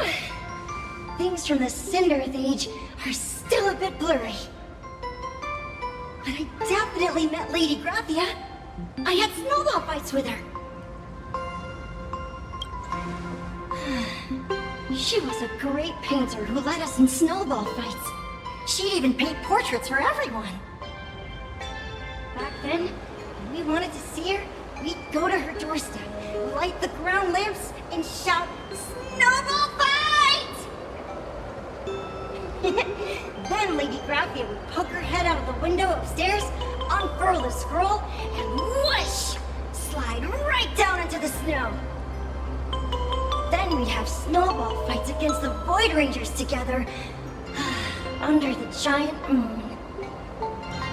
If we won, I got to swallow the Void Rangers whole. They were so crispy and tasty.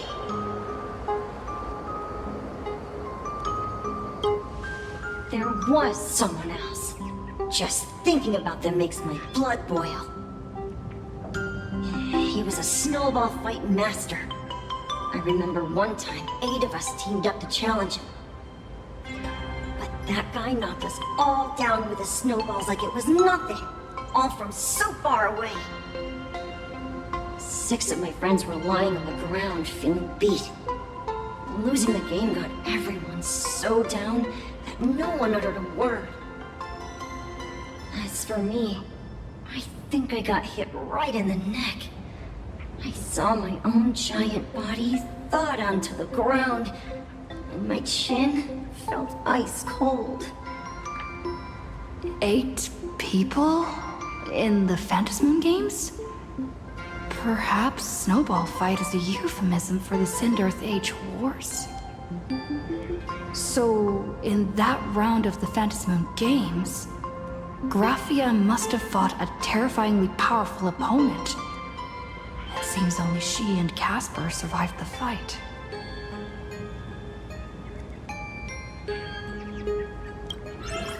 I saw her once. Just once. By then, Ahatopia had already been transported into the canvas. It was so quiet and lonely. I couldn't find my other 6 friends, but I remembered where Lady Graphia lived.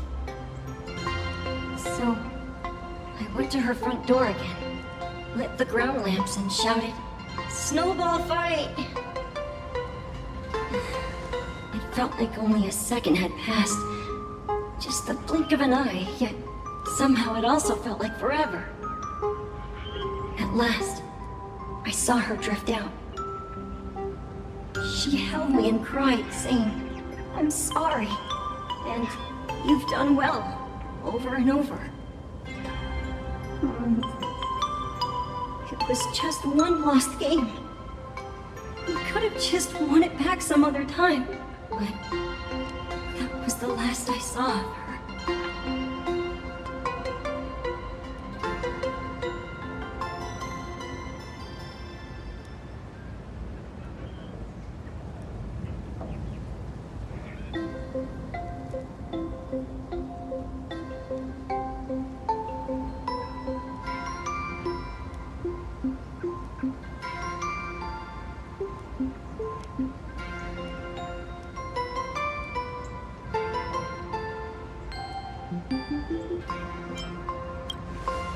Why are you saying that too? It's making me feel all strange. That's about all Casper can remember. If you're still up for fun and games, come find me for another snowball fight sometime.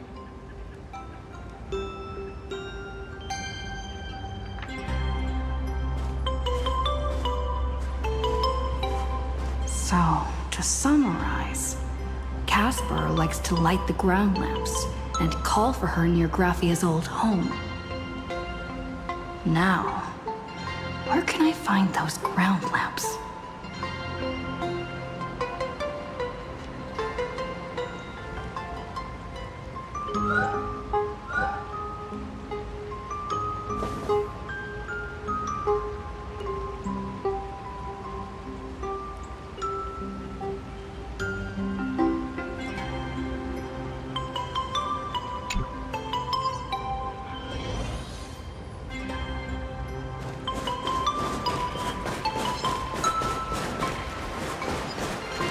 even next to such a lively hot spring hotel, there's a secluded mountain path like this.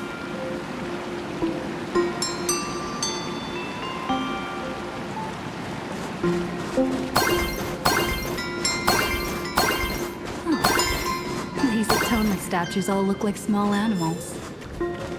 I should find a prominent spot for the ground lamps.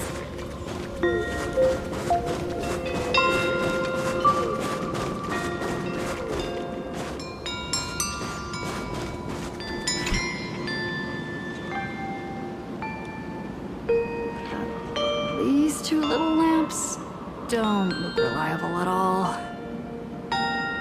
Whatever. It's not like I have any other way.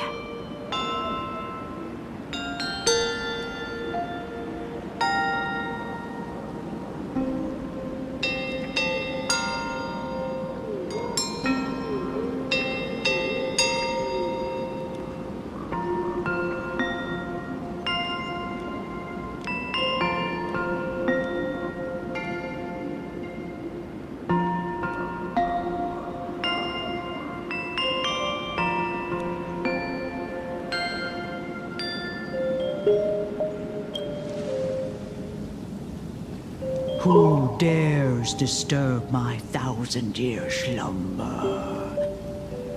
Not only will I refuse to grant you 3 wishes, I shall also lock you in my canvas to suffer in my stead!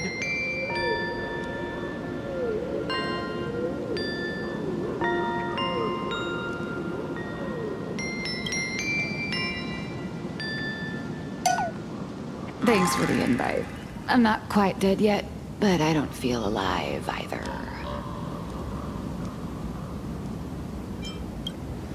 I'm testing the deadline. I snuck out. This mountain path is so quiet and secluded. Ooh, what a great spot for a night stroll, listening to the calming sound of the springs. Who knows? Maybe my inspiration will flow again like these waters.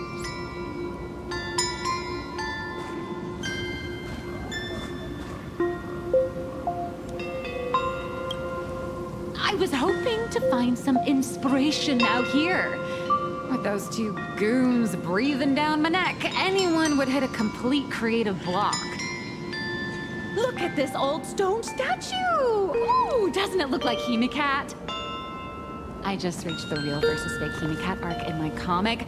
Let me pay my respects. Maybe Graphia will bless me with enlightenment. Miss Colt, when did you sneak out? That was fast! I let my guard down for just 1 second, and corporate asset, I mean Miss Colt, escaped. Now that's scary. No way are you running away and taking our jobs with you. Good thing this kind lady spotted where you were headed. Otherwise, you might have slipped away for real. Let's go. Back to the room to finish your work. Come on, not again! Little raccoon! Help!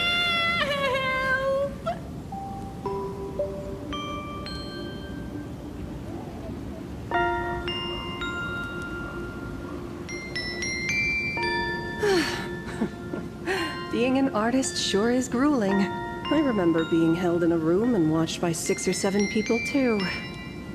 I wasn't allowed to leave until I finished painting either.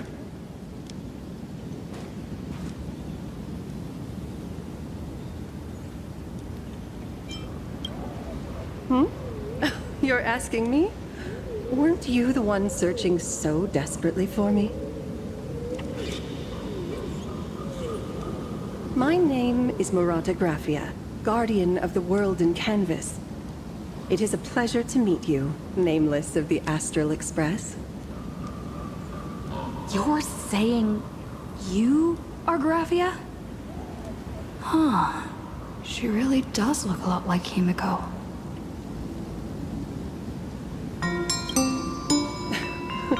Child, you were the one who lit the ground lamps, were you not? If memory serves, that was the secret signal my old friends used to call for me. I simply answered the call, yet you doubt my identity. How strange. Let me think. I believe I know why you've come to find me. The arbitrator of the Phantasmoon Games asked you to tell me that our old enemy, the Demon Lord from Beyond, has returned. Am I correct?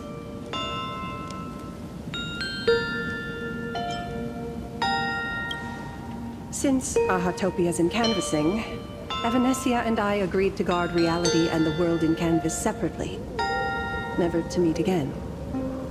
But over the past 1,000 years, I often hoped we might reunite in some way. Who would have thought, when word of her finally reached me again, there'd be no warm greetings, but instead only an impending crisis. You must have many questions. My, you certainly have a lot of questions. But before I enlighten you, during the Cinderth Age, that demon lord from beyond once took the form of a friend to infiltrate the Resistance, causing catastrophic casualties. I must confirm your identity, Nameless. Do you carry a token from Evanescia?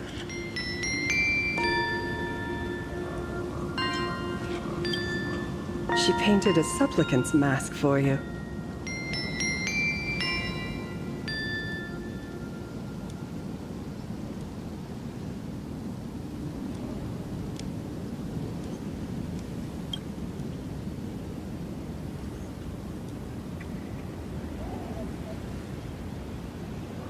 The secrets you seek are many and tangled. Perhaps I should start by telling you a story. 1,000 years ago, the legions of the demons from beyond descended upon Ahatopia, marking the beginning of the Cinderth Age. For the destruction, taking a life is easier than brushing aside a feather. Among the countless victims, a baby girl was saved by a painter from the brink of death. He took her in as his daughter and named her Graphia. To protect his daughter, the painter kept her confined to their home. While the fires of disaster swept across the land, Graphia lived in seclusion. Until one day, a falling star streaked across the dark sky, and a deafening roar shattered the silence of the wasteland. Unable to contain her curiosity, the young girl slipped out of the house to follow the sound. And so she saw it. Beneath the cold Phantasmoon, a tower of infinity stood on the mountain range at the edge of the horizon. This tower had countless windows and rose section by section, slender and tall. More than an actual tower, it looked like a wounded iron dragon that had fallen to the earth.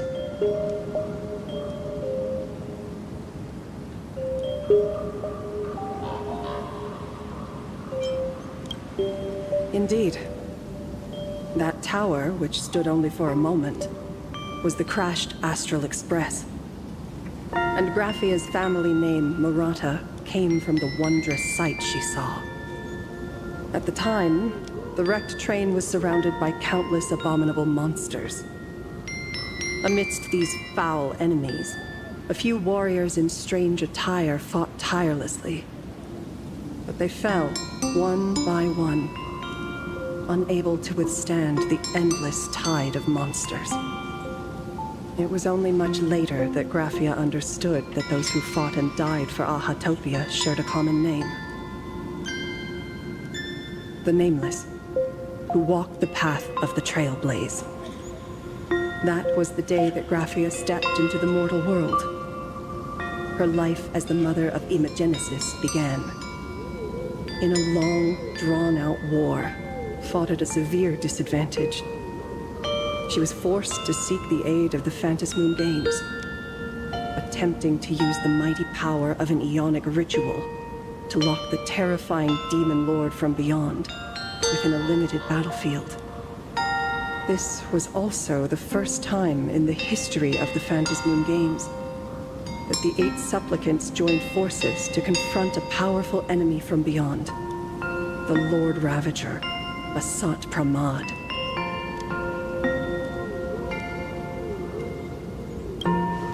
She lost. Graphia did not win the Phantasmoon Games, nor did she manage to kill Asat Pramad. In the final days of the Sindirth Age, she gathered every ounce of wish power to paint the world into a scroll. Using herself as a nail to steady the canvas, she sealed the Lord Ravager outside.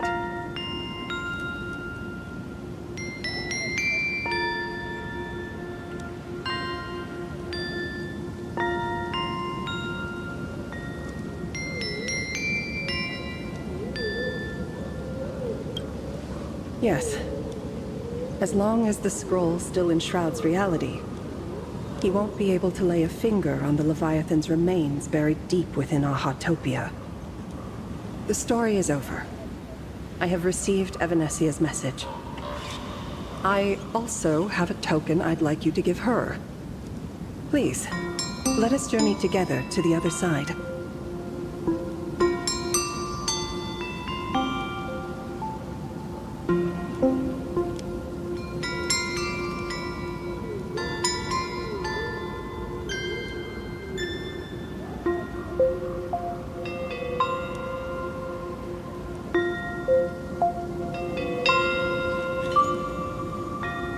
So, are we leaving right now?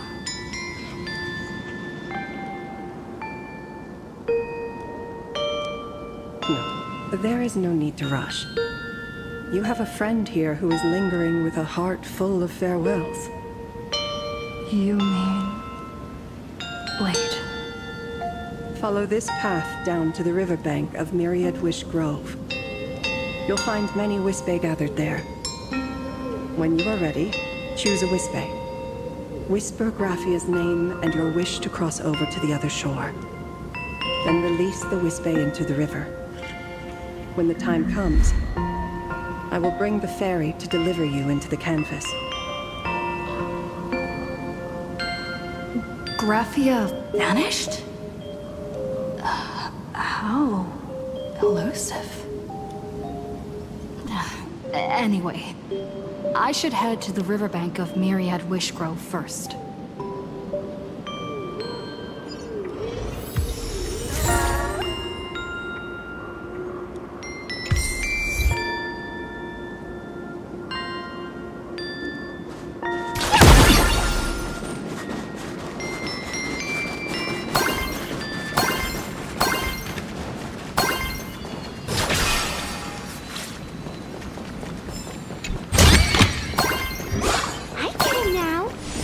A surprise for me, didn't you?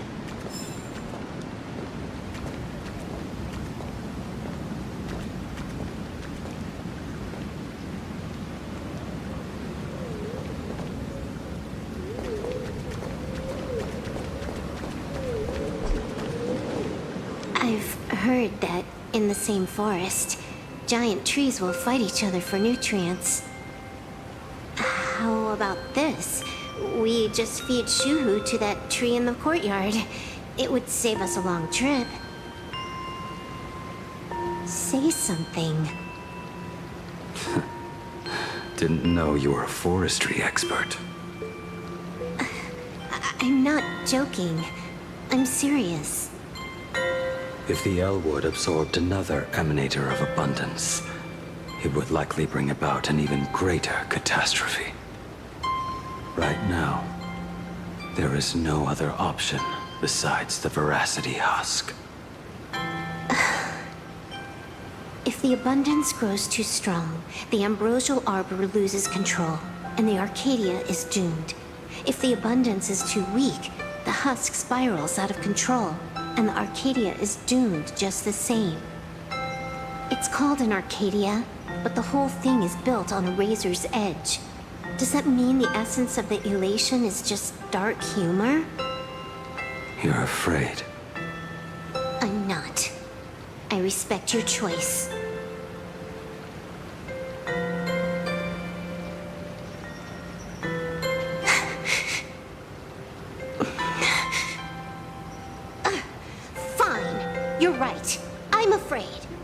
What?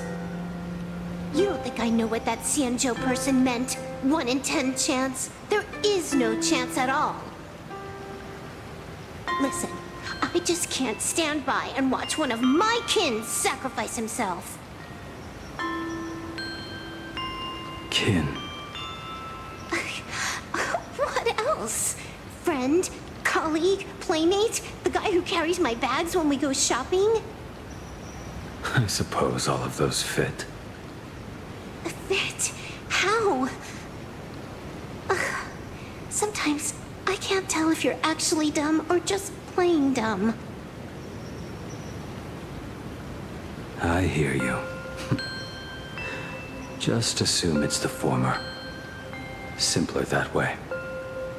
My mind is made up. You should understand. Misplaced emotions will only cause the mission to fail. You really are just plain dumb.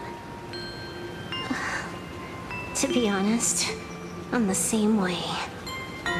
If I could see Firefly cured of her illness, Kafka finally finding the heart she's looking for, and that girl reclaiming her future, then I'd be willing to pick up that level 999 cartridge too, even if it means becoming nothing but a shadow of the Dark Zone. Don't. At the TV tower, you already severely overspent your time. Don't touch that thing again.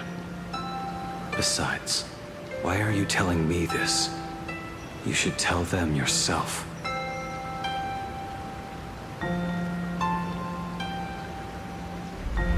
Because just like you, I'm a total, stuck-up softie. Happy now?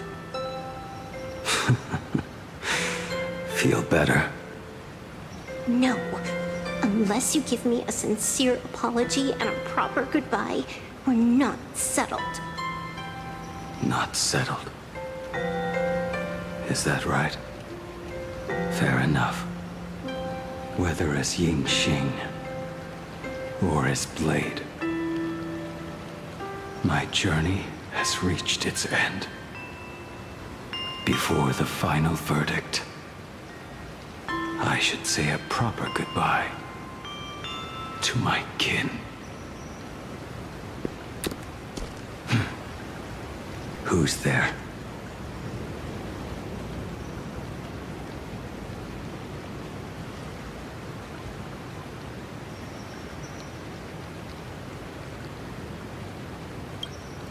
Next time, it'd be better if you didn't try to sneak up on us like that. I knew you would come.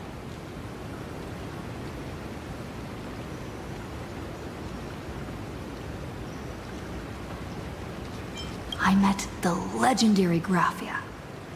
She told me a way to enter the world in canvas. If we simply chant her name and release a Wispe into the river, she'll come to ferry us. A legend from 1,000 years ago. And she's actually still alive? It really makes sense. After all, you two are practically the same age. Knowing that gives me a bit more hope that you can actually make it back. Then let's begin.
That should do it. I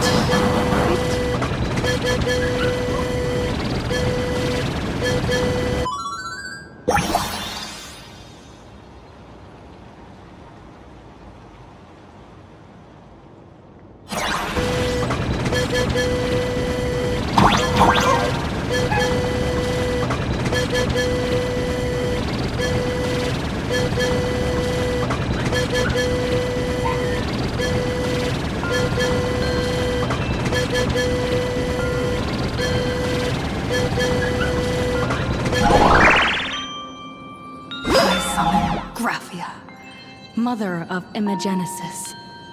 May she come forth and deliver us into the world in canvas. No Wispe were harmed in the making of this operation.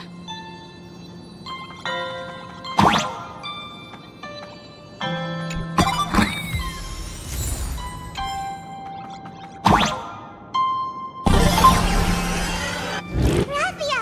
Graphia! Everyone, into the world in canvas! How odd. This time, the visitors actually know of my existence.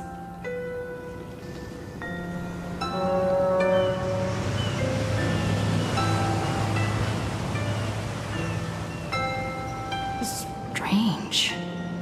Why is the boat coming from downstream?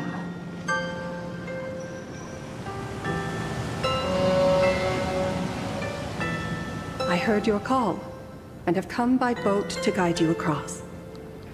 Greetings, travelers who seek to leave the mortal world behind. It is a pleasure to meet you. Oh? Not an imagine, but someone here to settle the past and family members seeing them off? I guess so. The power of abundance. What a nostalgic scent. There is something terrifying slumbering within you. I've heard that something lies at the end of the world in canvas with the power to suppress it. Will you show us the way? Ah, I see. You are better informed than I thought. I understand. Time is of the essence. Please, step aboard. Thank you. The mountains lie distant. The waters still. And snow settles. A fine moment to bring this weary life to its end. Bring a weary life to its end. To my eyes, the power taking root within you is far from withering away. It's just a matter of time. The journey downstream is long. As is custom, I must collect your past stories as fair. I shall use them to paint the path forward, which will guide us to the other side. My past stories. I am not much of a storyteller. There is no need to weave your thoughts into a complete story. A single memory, a single breath. These too are parts of your past. Only by letting go of the past can you truly set forth with an open heart. Is that not so? Go ahead. Say something. I'm curious too.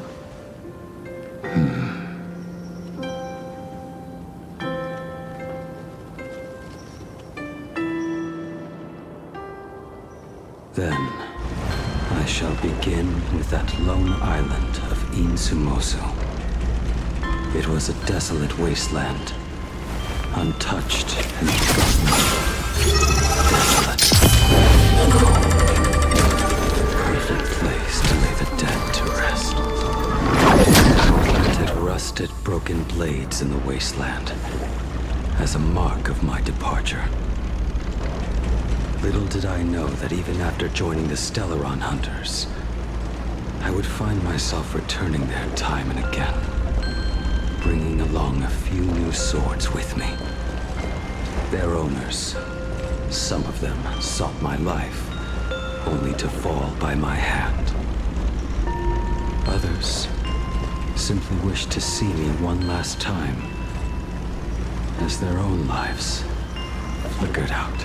I was once a craftsman, and those swords, they were all my own creations.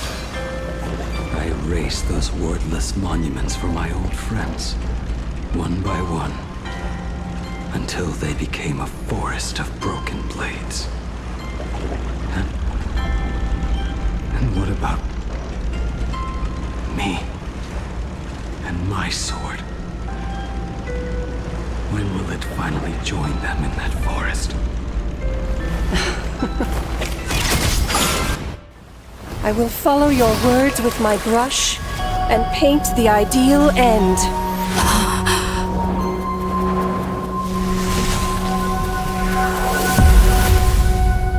Sword barrier. We've reached the shore you've been seeking. What is this place? This is the world in canvas. A mirror to your soul, blooming as your heart dictates. May this meadow be everything you wished for. Superb artistry. And yet, I thought you would paint the desolation within me instead. Desolation? I saw no desolation in your story. Instead, I found the lingering regrets of a master craftsman. The fire that tempers black steel and shapes 100 blades does not burn upon the forge or anvil. It burns within your heart. That spark within you has yet to fade. It is why this plane has chosen to bloom into flowers. We've got no clue what you two are on about with all this cryptic talk. But you smiled just now, didn't you? No, I didn't. We should go.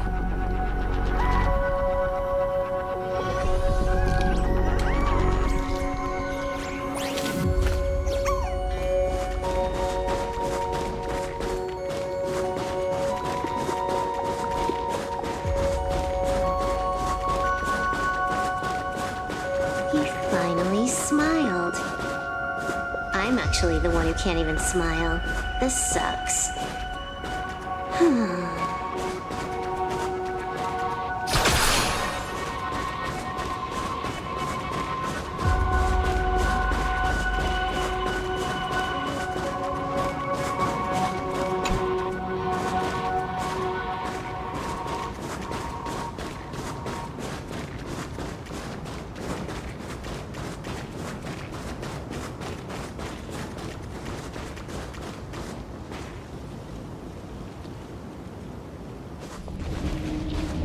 We have reached the end. That blue maw. So, this is it. Correct.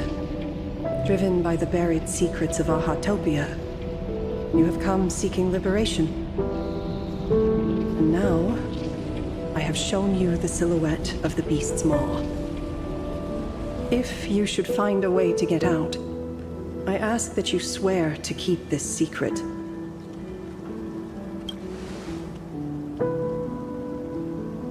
I will keep the secret.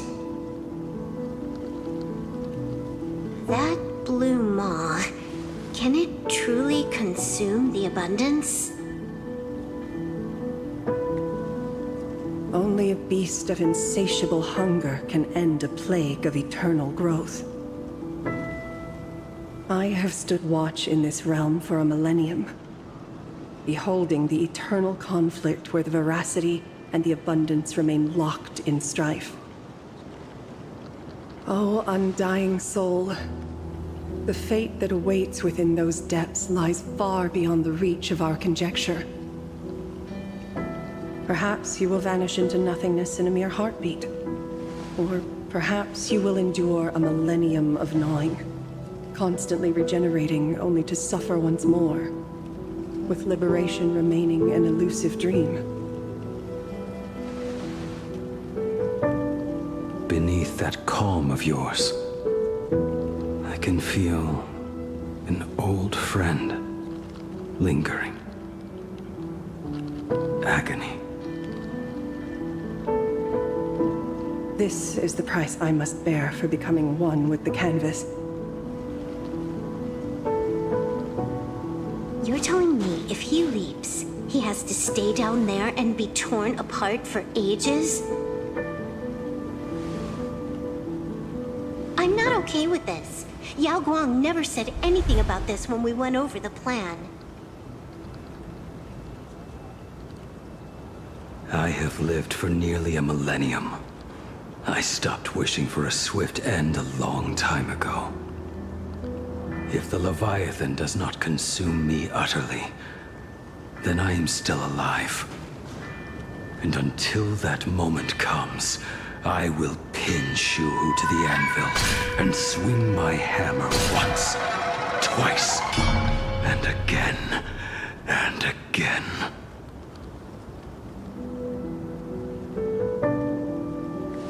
Is there really no other way?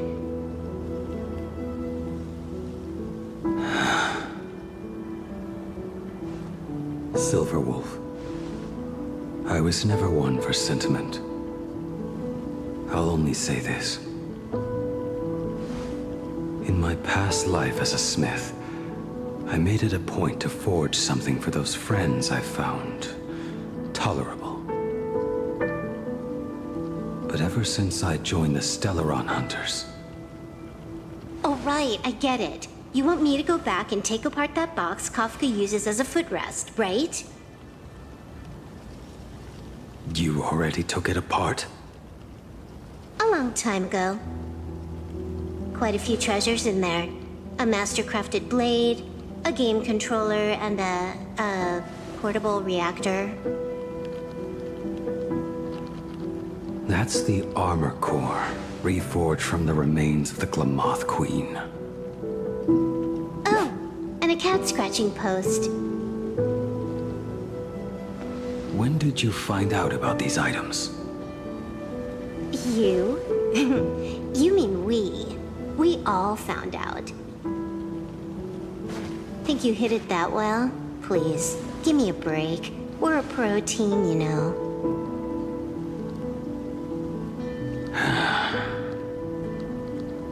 Just split it among yourselves.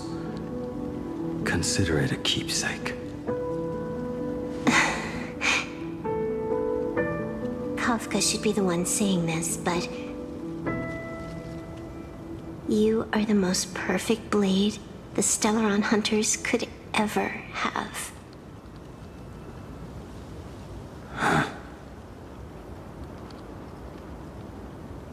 Just a broken blade.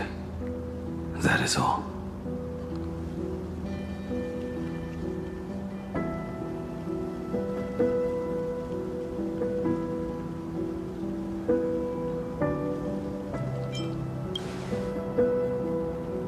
You talk too much.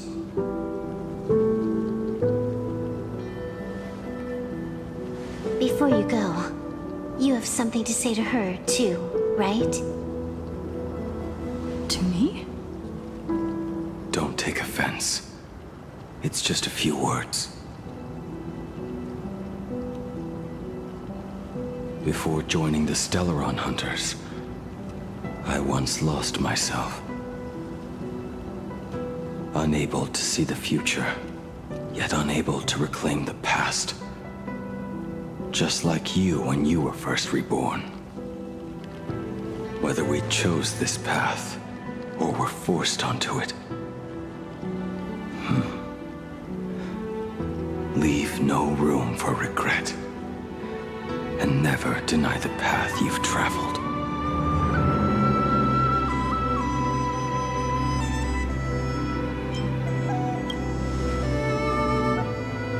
Then, let it be.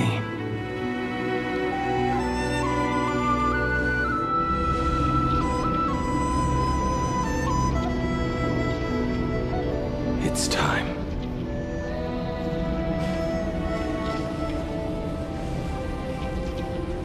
Do you still remember that passphrase?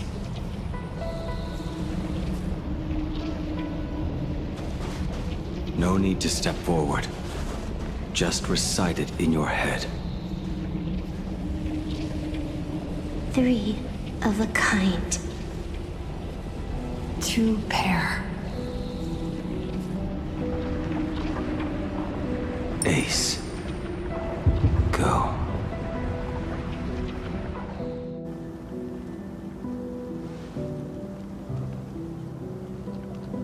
Farewell.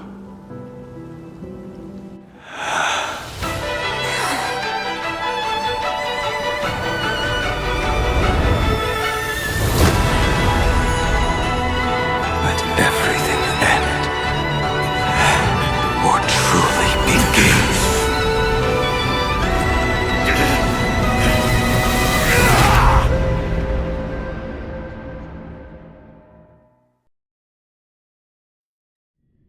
In the final moments of your life, what will flicker through your mind?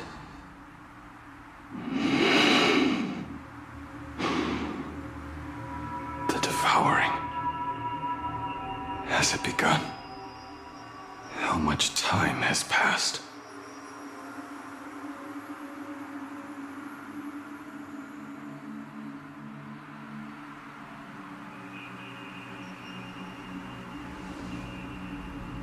Sea of clouds. Ambrosial arbor.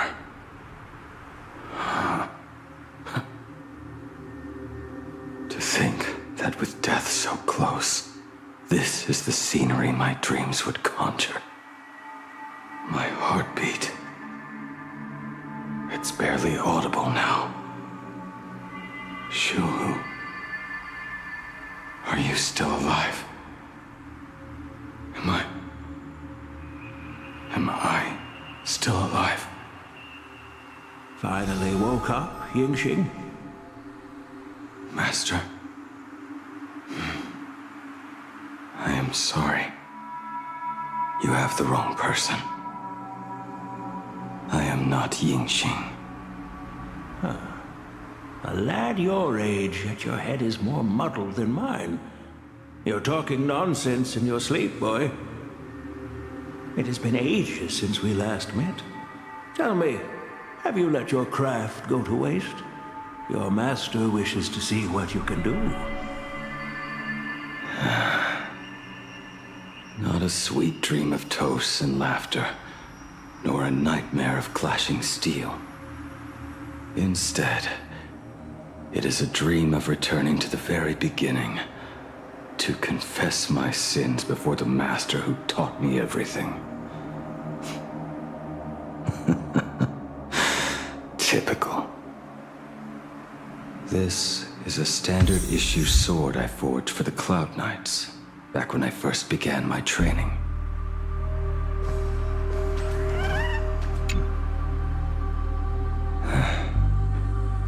Looking at it now, it is a crude piece of work. Senior Frater, are you truly from a short-lived species? Why do you ask? I mean, no offense. I just wondered, why would you come all the way to this Yanzhou to learn the craft? My home became a grazing ground for those boars and beasts. My parents, they're fertilizer. Unlike you, I won't live to see them wiped out. But my blades will. Look at this blade. Fresh from the forge today. I made it. That is so cool! Stop flattering me. This is just a standard issue sword for the Cloud Knights. According to the template, its name should be New Blade 01. Senior Frater, how could you so thoughtlessly name your own creation? The very first assignment Elder Huayan gave his disciples is, what defines a blade? He always says a name carries the weapon's destiny. A lone cloud drifts. A crane departs the woods. Let's call it Departure, Junior Frater. Senior Frater! I thought you'd go with Long Cloud or Guiyun!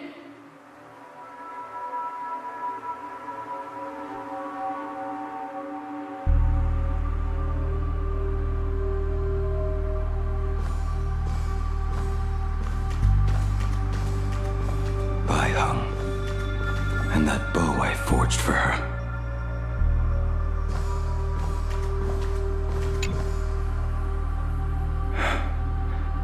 In the end, it was I who forged the greatest sin. For me? Thank you. I told you, didn't I? As long as you set your heart on what you love, nothing can stop you. Hey, did you give this bow a name? I named this bow Lure after a mythical steed from the primeval Imperium. Legend says it was one of the Emperor's finest mounts, a divine beast that could tread over any chasm and lead its master back from the brink of death. How did you get so off track? Why pick a name meant for a horse? That won't do. It does not suit me at all. I'm gonna call it Recurve Bow. That sounds terrible. It's like my mother naming me Human. At least change it to something elegant, like Winding Stream. Fine. Have it your way. Look at you! Skilled with both the pen and the sword. You really should not be trapped in this flame wheel forge for the rest of your life. Hey, perfect timing! I have a few friends getting together on the Lafu. Wanna come along? Staying in a single place your whole life. That won't do.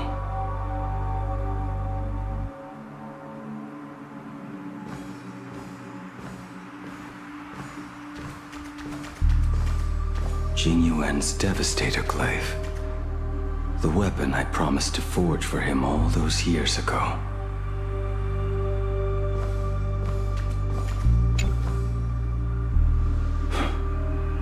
Old friends have drifted across the stars, but he remains. A genius. I suppose Master Jing Li's swordplay should be no trouble for you then. You little rascal. Do not try to act like my senior just yet. I am from a short-life species. Xianzhou's swordplay takes hundreds, even thousands of years to master. I simply do not have the time. I heard your bold claim. I'd rather leave this world in a blaze than live until the end of time. It seems you think little of us Xianzhou people, then? My, the future sword champion has sharp ears. It was just drunken rambling. Don't take it to heart. It would be a waste to throw my skills away on the battlefield. You go to the front, and I will forge the divine weapons for you. It is a promise. All right, deal. Then I want a Devastator Glaive, 4 meters long, decorated with green silk, and you should engrave the blade with cloud patterns. Or maybe lightning. Wait until you have grown a bit taller. Then it is settled. When the time comes, you shall arm each of us with a weapon of our own. Let us face the fires of war in your place, and handle all that tedious business on your behalf. Come, friends, drink up. We 5 come from all walks of life, but here and now, we are one. Together, we shall bring glory to the Xianzhou, and peace to all who dwell beneath the stars. By the rainbow and the 10 lords, if I betray our bond, let all of existence hunt me down.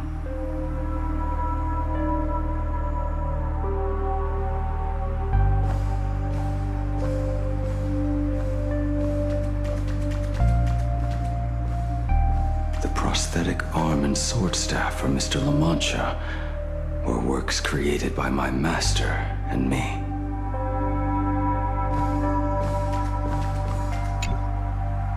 to visit me even after I was cast into the shackling prison. Ying-Ching. Ying-Ching. How did you end up like this? The shadow has tasted the flesh of abundance within you.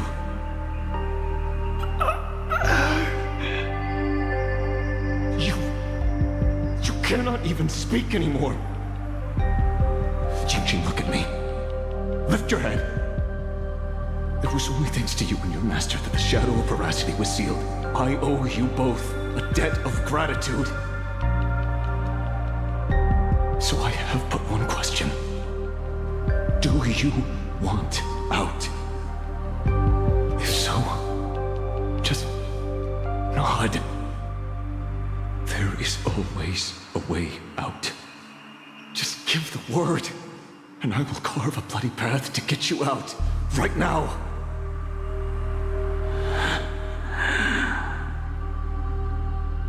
There is no need.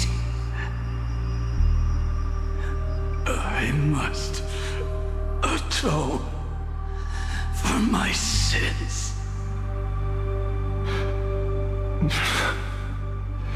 Perhaps if I had taken you away from Flamewheel Forge back then, your fate would have been entirely different. I respect your choice, just as I did all those years ago. Pity. So much in this world does not go as we wish.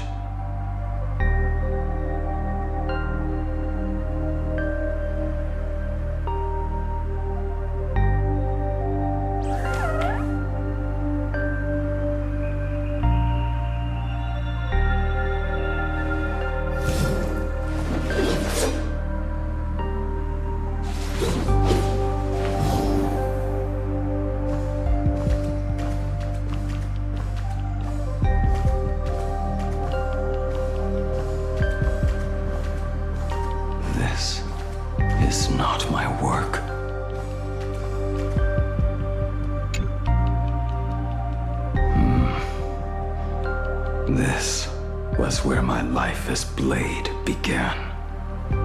So you're Blade. You sound like quite the expert on swords.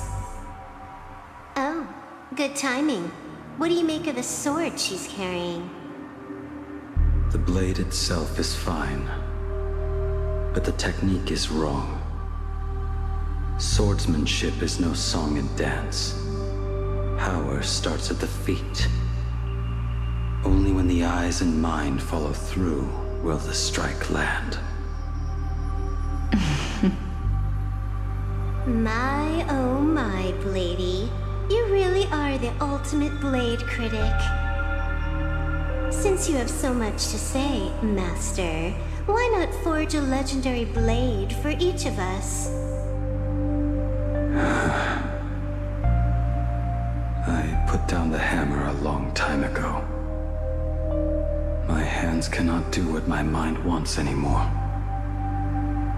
Fighting with a weapon that does not suit you is just a quicker way to die. From now on, if a sword is needed, let it be mine. This shell of mine is the only blade there is.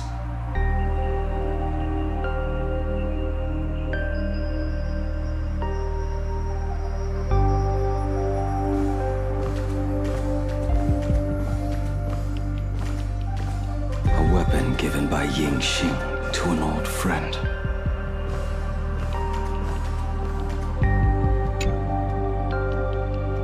We are no longer who we once were to each other. Who I am does not matter. What matters is, do you remember this weapon? I don't understand what you're talking about. All that happened. You think you can just walk away from it all? you would do well to keep Cloudpiercer by your side. Or, next time we meet, I will be the end of you. What a pity. In the end, we still cast our weapons aside.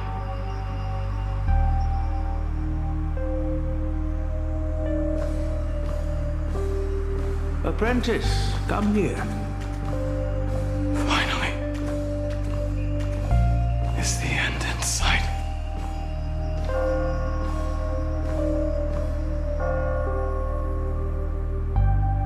I am here, Master. Good. I have waited a long time for you. You have seen every blade I have forged in this life. Fine work. Somewhat flawed, perhaps, but their edge is undeniable. The marks of a true master.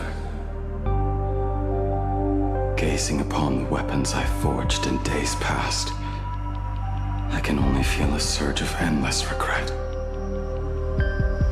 The hammer falls and cannot be undone, yet I have spent my life taking one wrong step after another.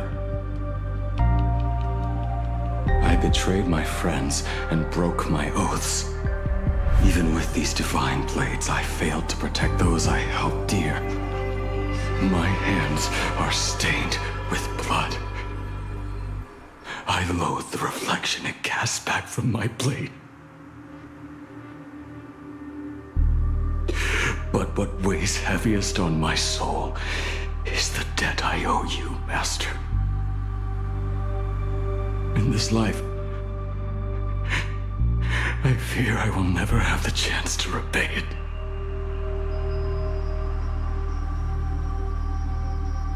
Let it all out. You feel a bit lighter now, don't you? But isn't there one last piece you have yet to show me?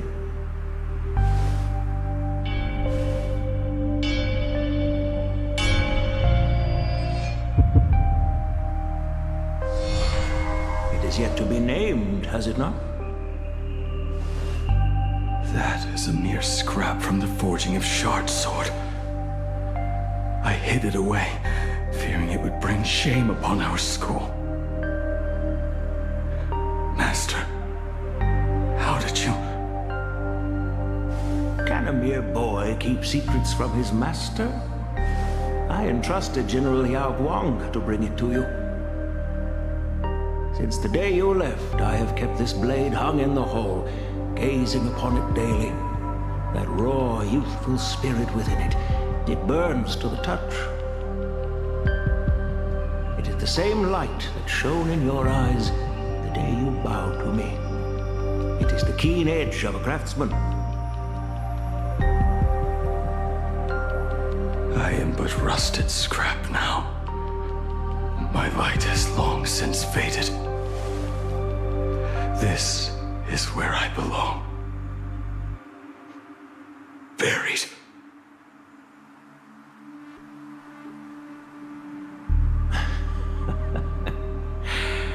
Crushed ore, old materials, rusted iron.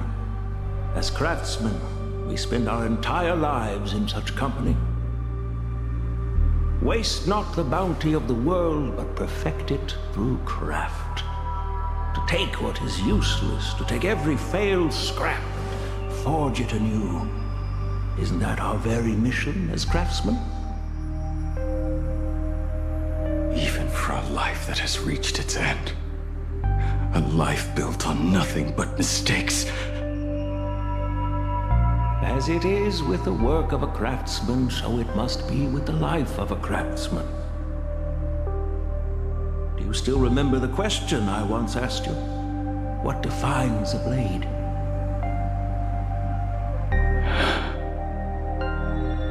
The answer already lies within you. Go now and forge it anew.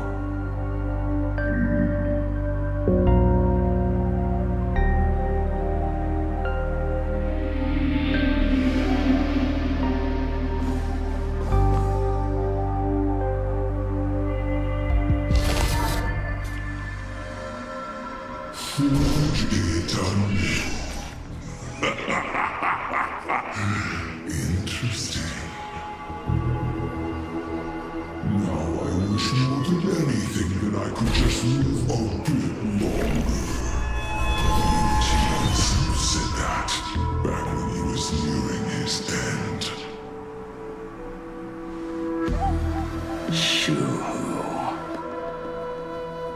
You fought me all this time and leapt into the Leviathan's maw.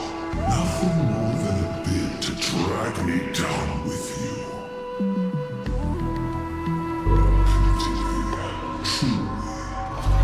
For so long as a single soul in this vast world prays for abundance, I shall return to bestow my grace.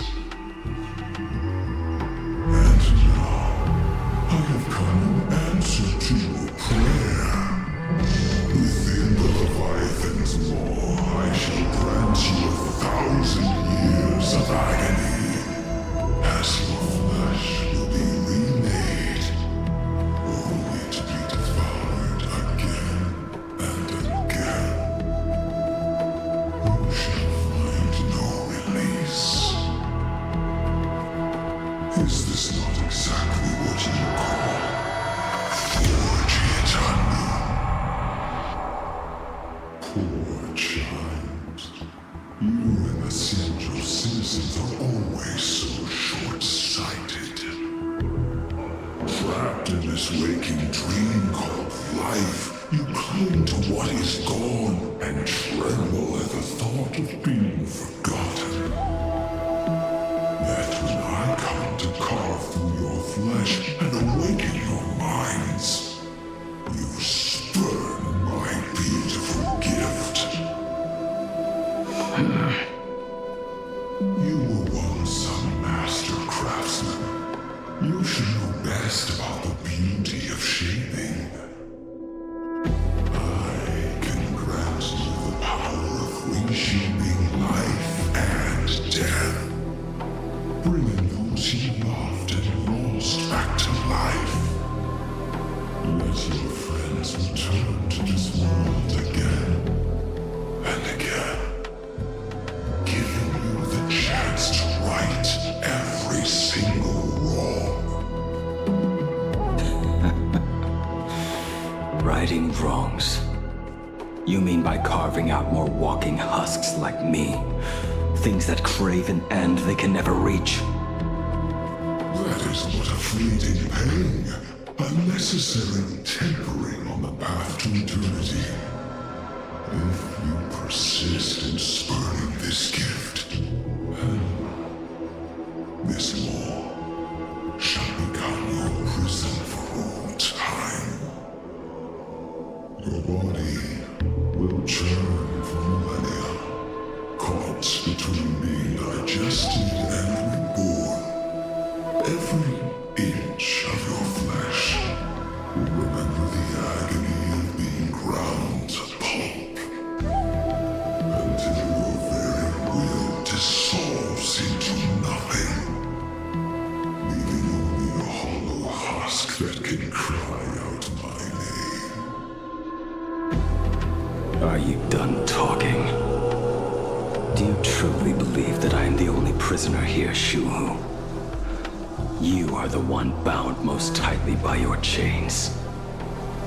For so long as a single soul in this vast world prays for abundance, I shall return to bestow my grace.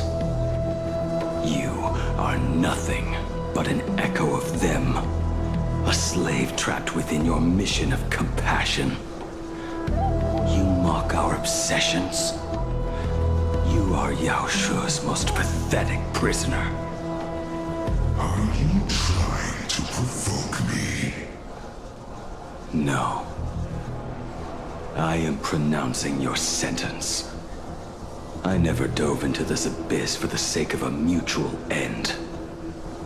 I came for forging. As long as you cling to life, you must keep reshaping this body to fight back the gnawing from the veracity.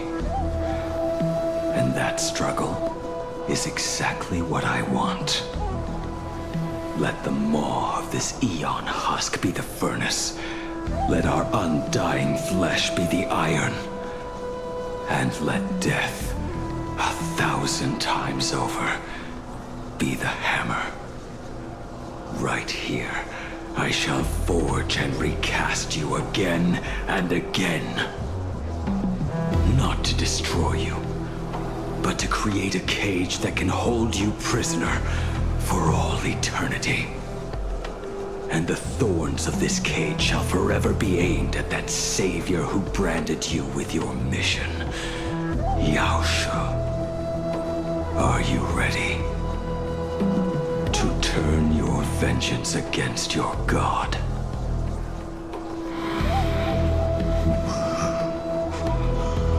I see now. So, this is how you forge it anew. Very well. Let us see how this duel between the condemned unfolds. This forging within the furnace. In the end, which of us shall forge the other into a blade?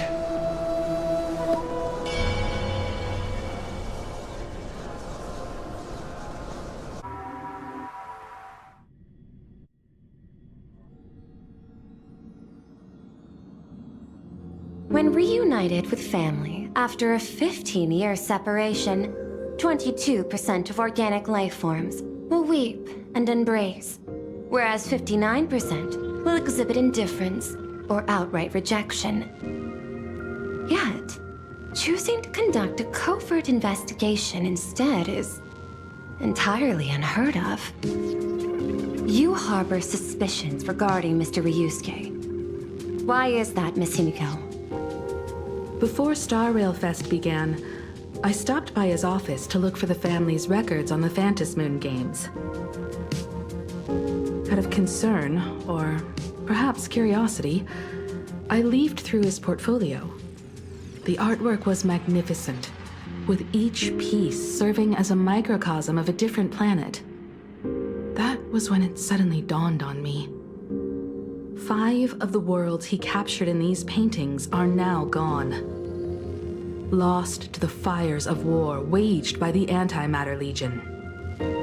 Just as you suspected, Mr. Ryusuke's travels have been highly suspicious. In the year 1969 of the Arcadian calendar, he traveled to the Delcor Ring to sculpt a statue for the Doctors of Chaos.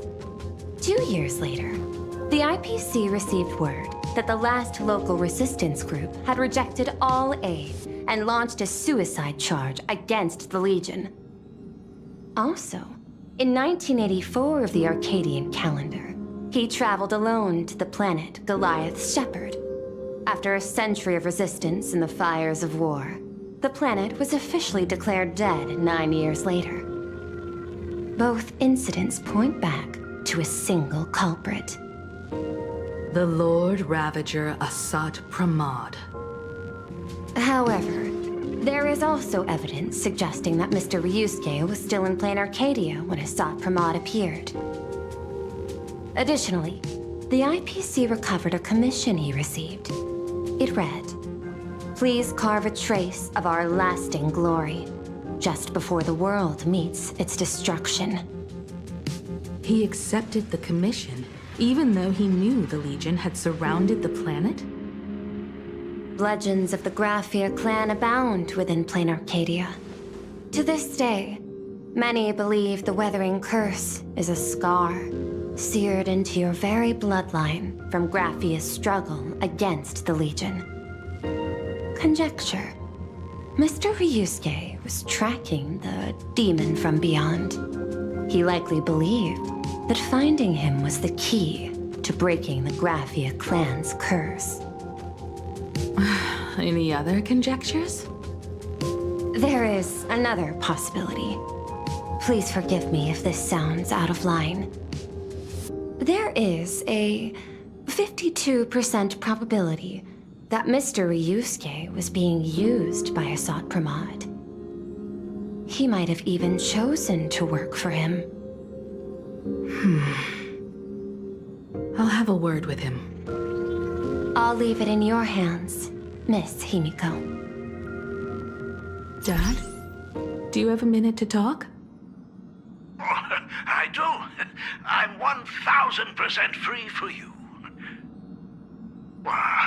What brings on this surprise call for your old man? I was worried you were too busy, and I didn't want to bother you these past few days. That foolish didn't hurt you, did she? Actually, what am I thinking? A mere herald of death is nothing to my Himiko. You probably handled her in no time. And that kid is something else too. I'm telling you, everyone at school is a huge fan of the Astral Express now. 15 years. The blood-stained games are finally over. And this time everyone survived. It's time we sat down and talked. Just as father and daughter. Huh? Am I dreaming? My little girl actually wants to have a real talk with her old man. Well, I don't care if I heard you wrong. I'm taking this to the bank. Praise the Astral Express. Praise AshValen. Give me 10 seconds. No, make it 8. Your old man is on his way. There's no need to rush like that. Love you, kiddo. I should have seen that coming. Himiko, open up. It's your dad. Himiko, come over. Tell me more about this.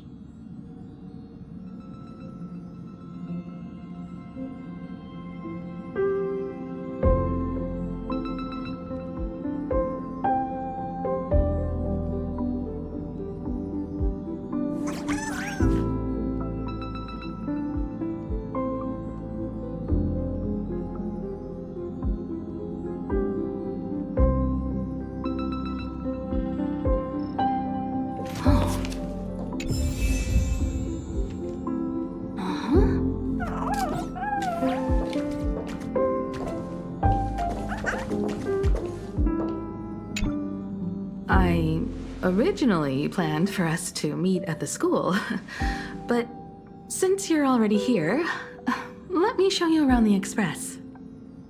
Oh, I would love that. I was in such a rush last time that I really want to get a good look at the place where you spent the last 15 years. Who could have imagined it? The thing that connects this nearly infinite universe is not some distant godlike sheephead, but a single express. I have met many artists who dreamed of boarding the Express just to get a closer look at the legacy of trailblazing.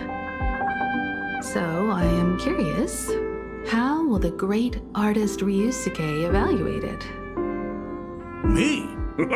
Well, I'll give it my all. I was only joking. There's no need to be so serious. There's actually so much interesting stuff on this express.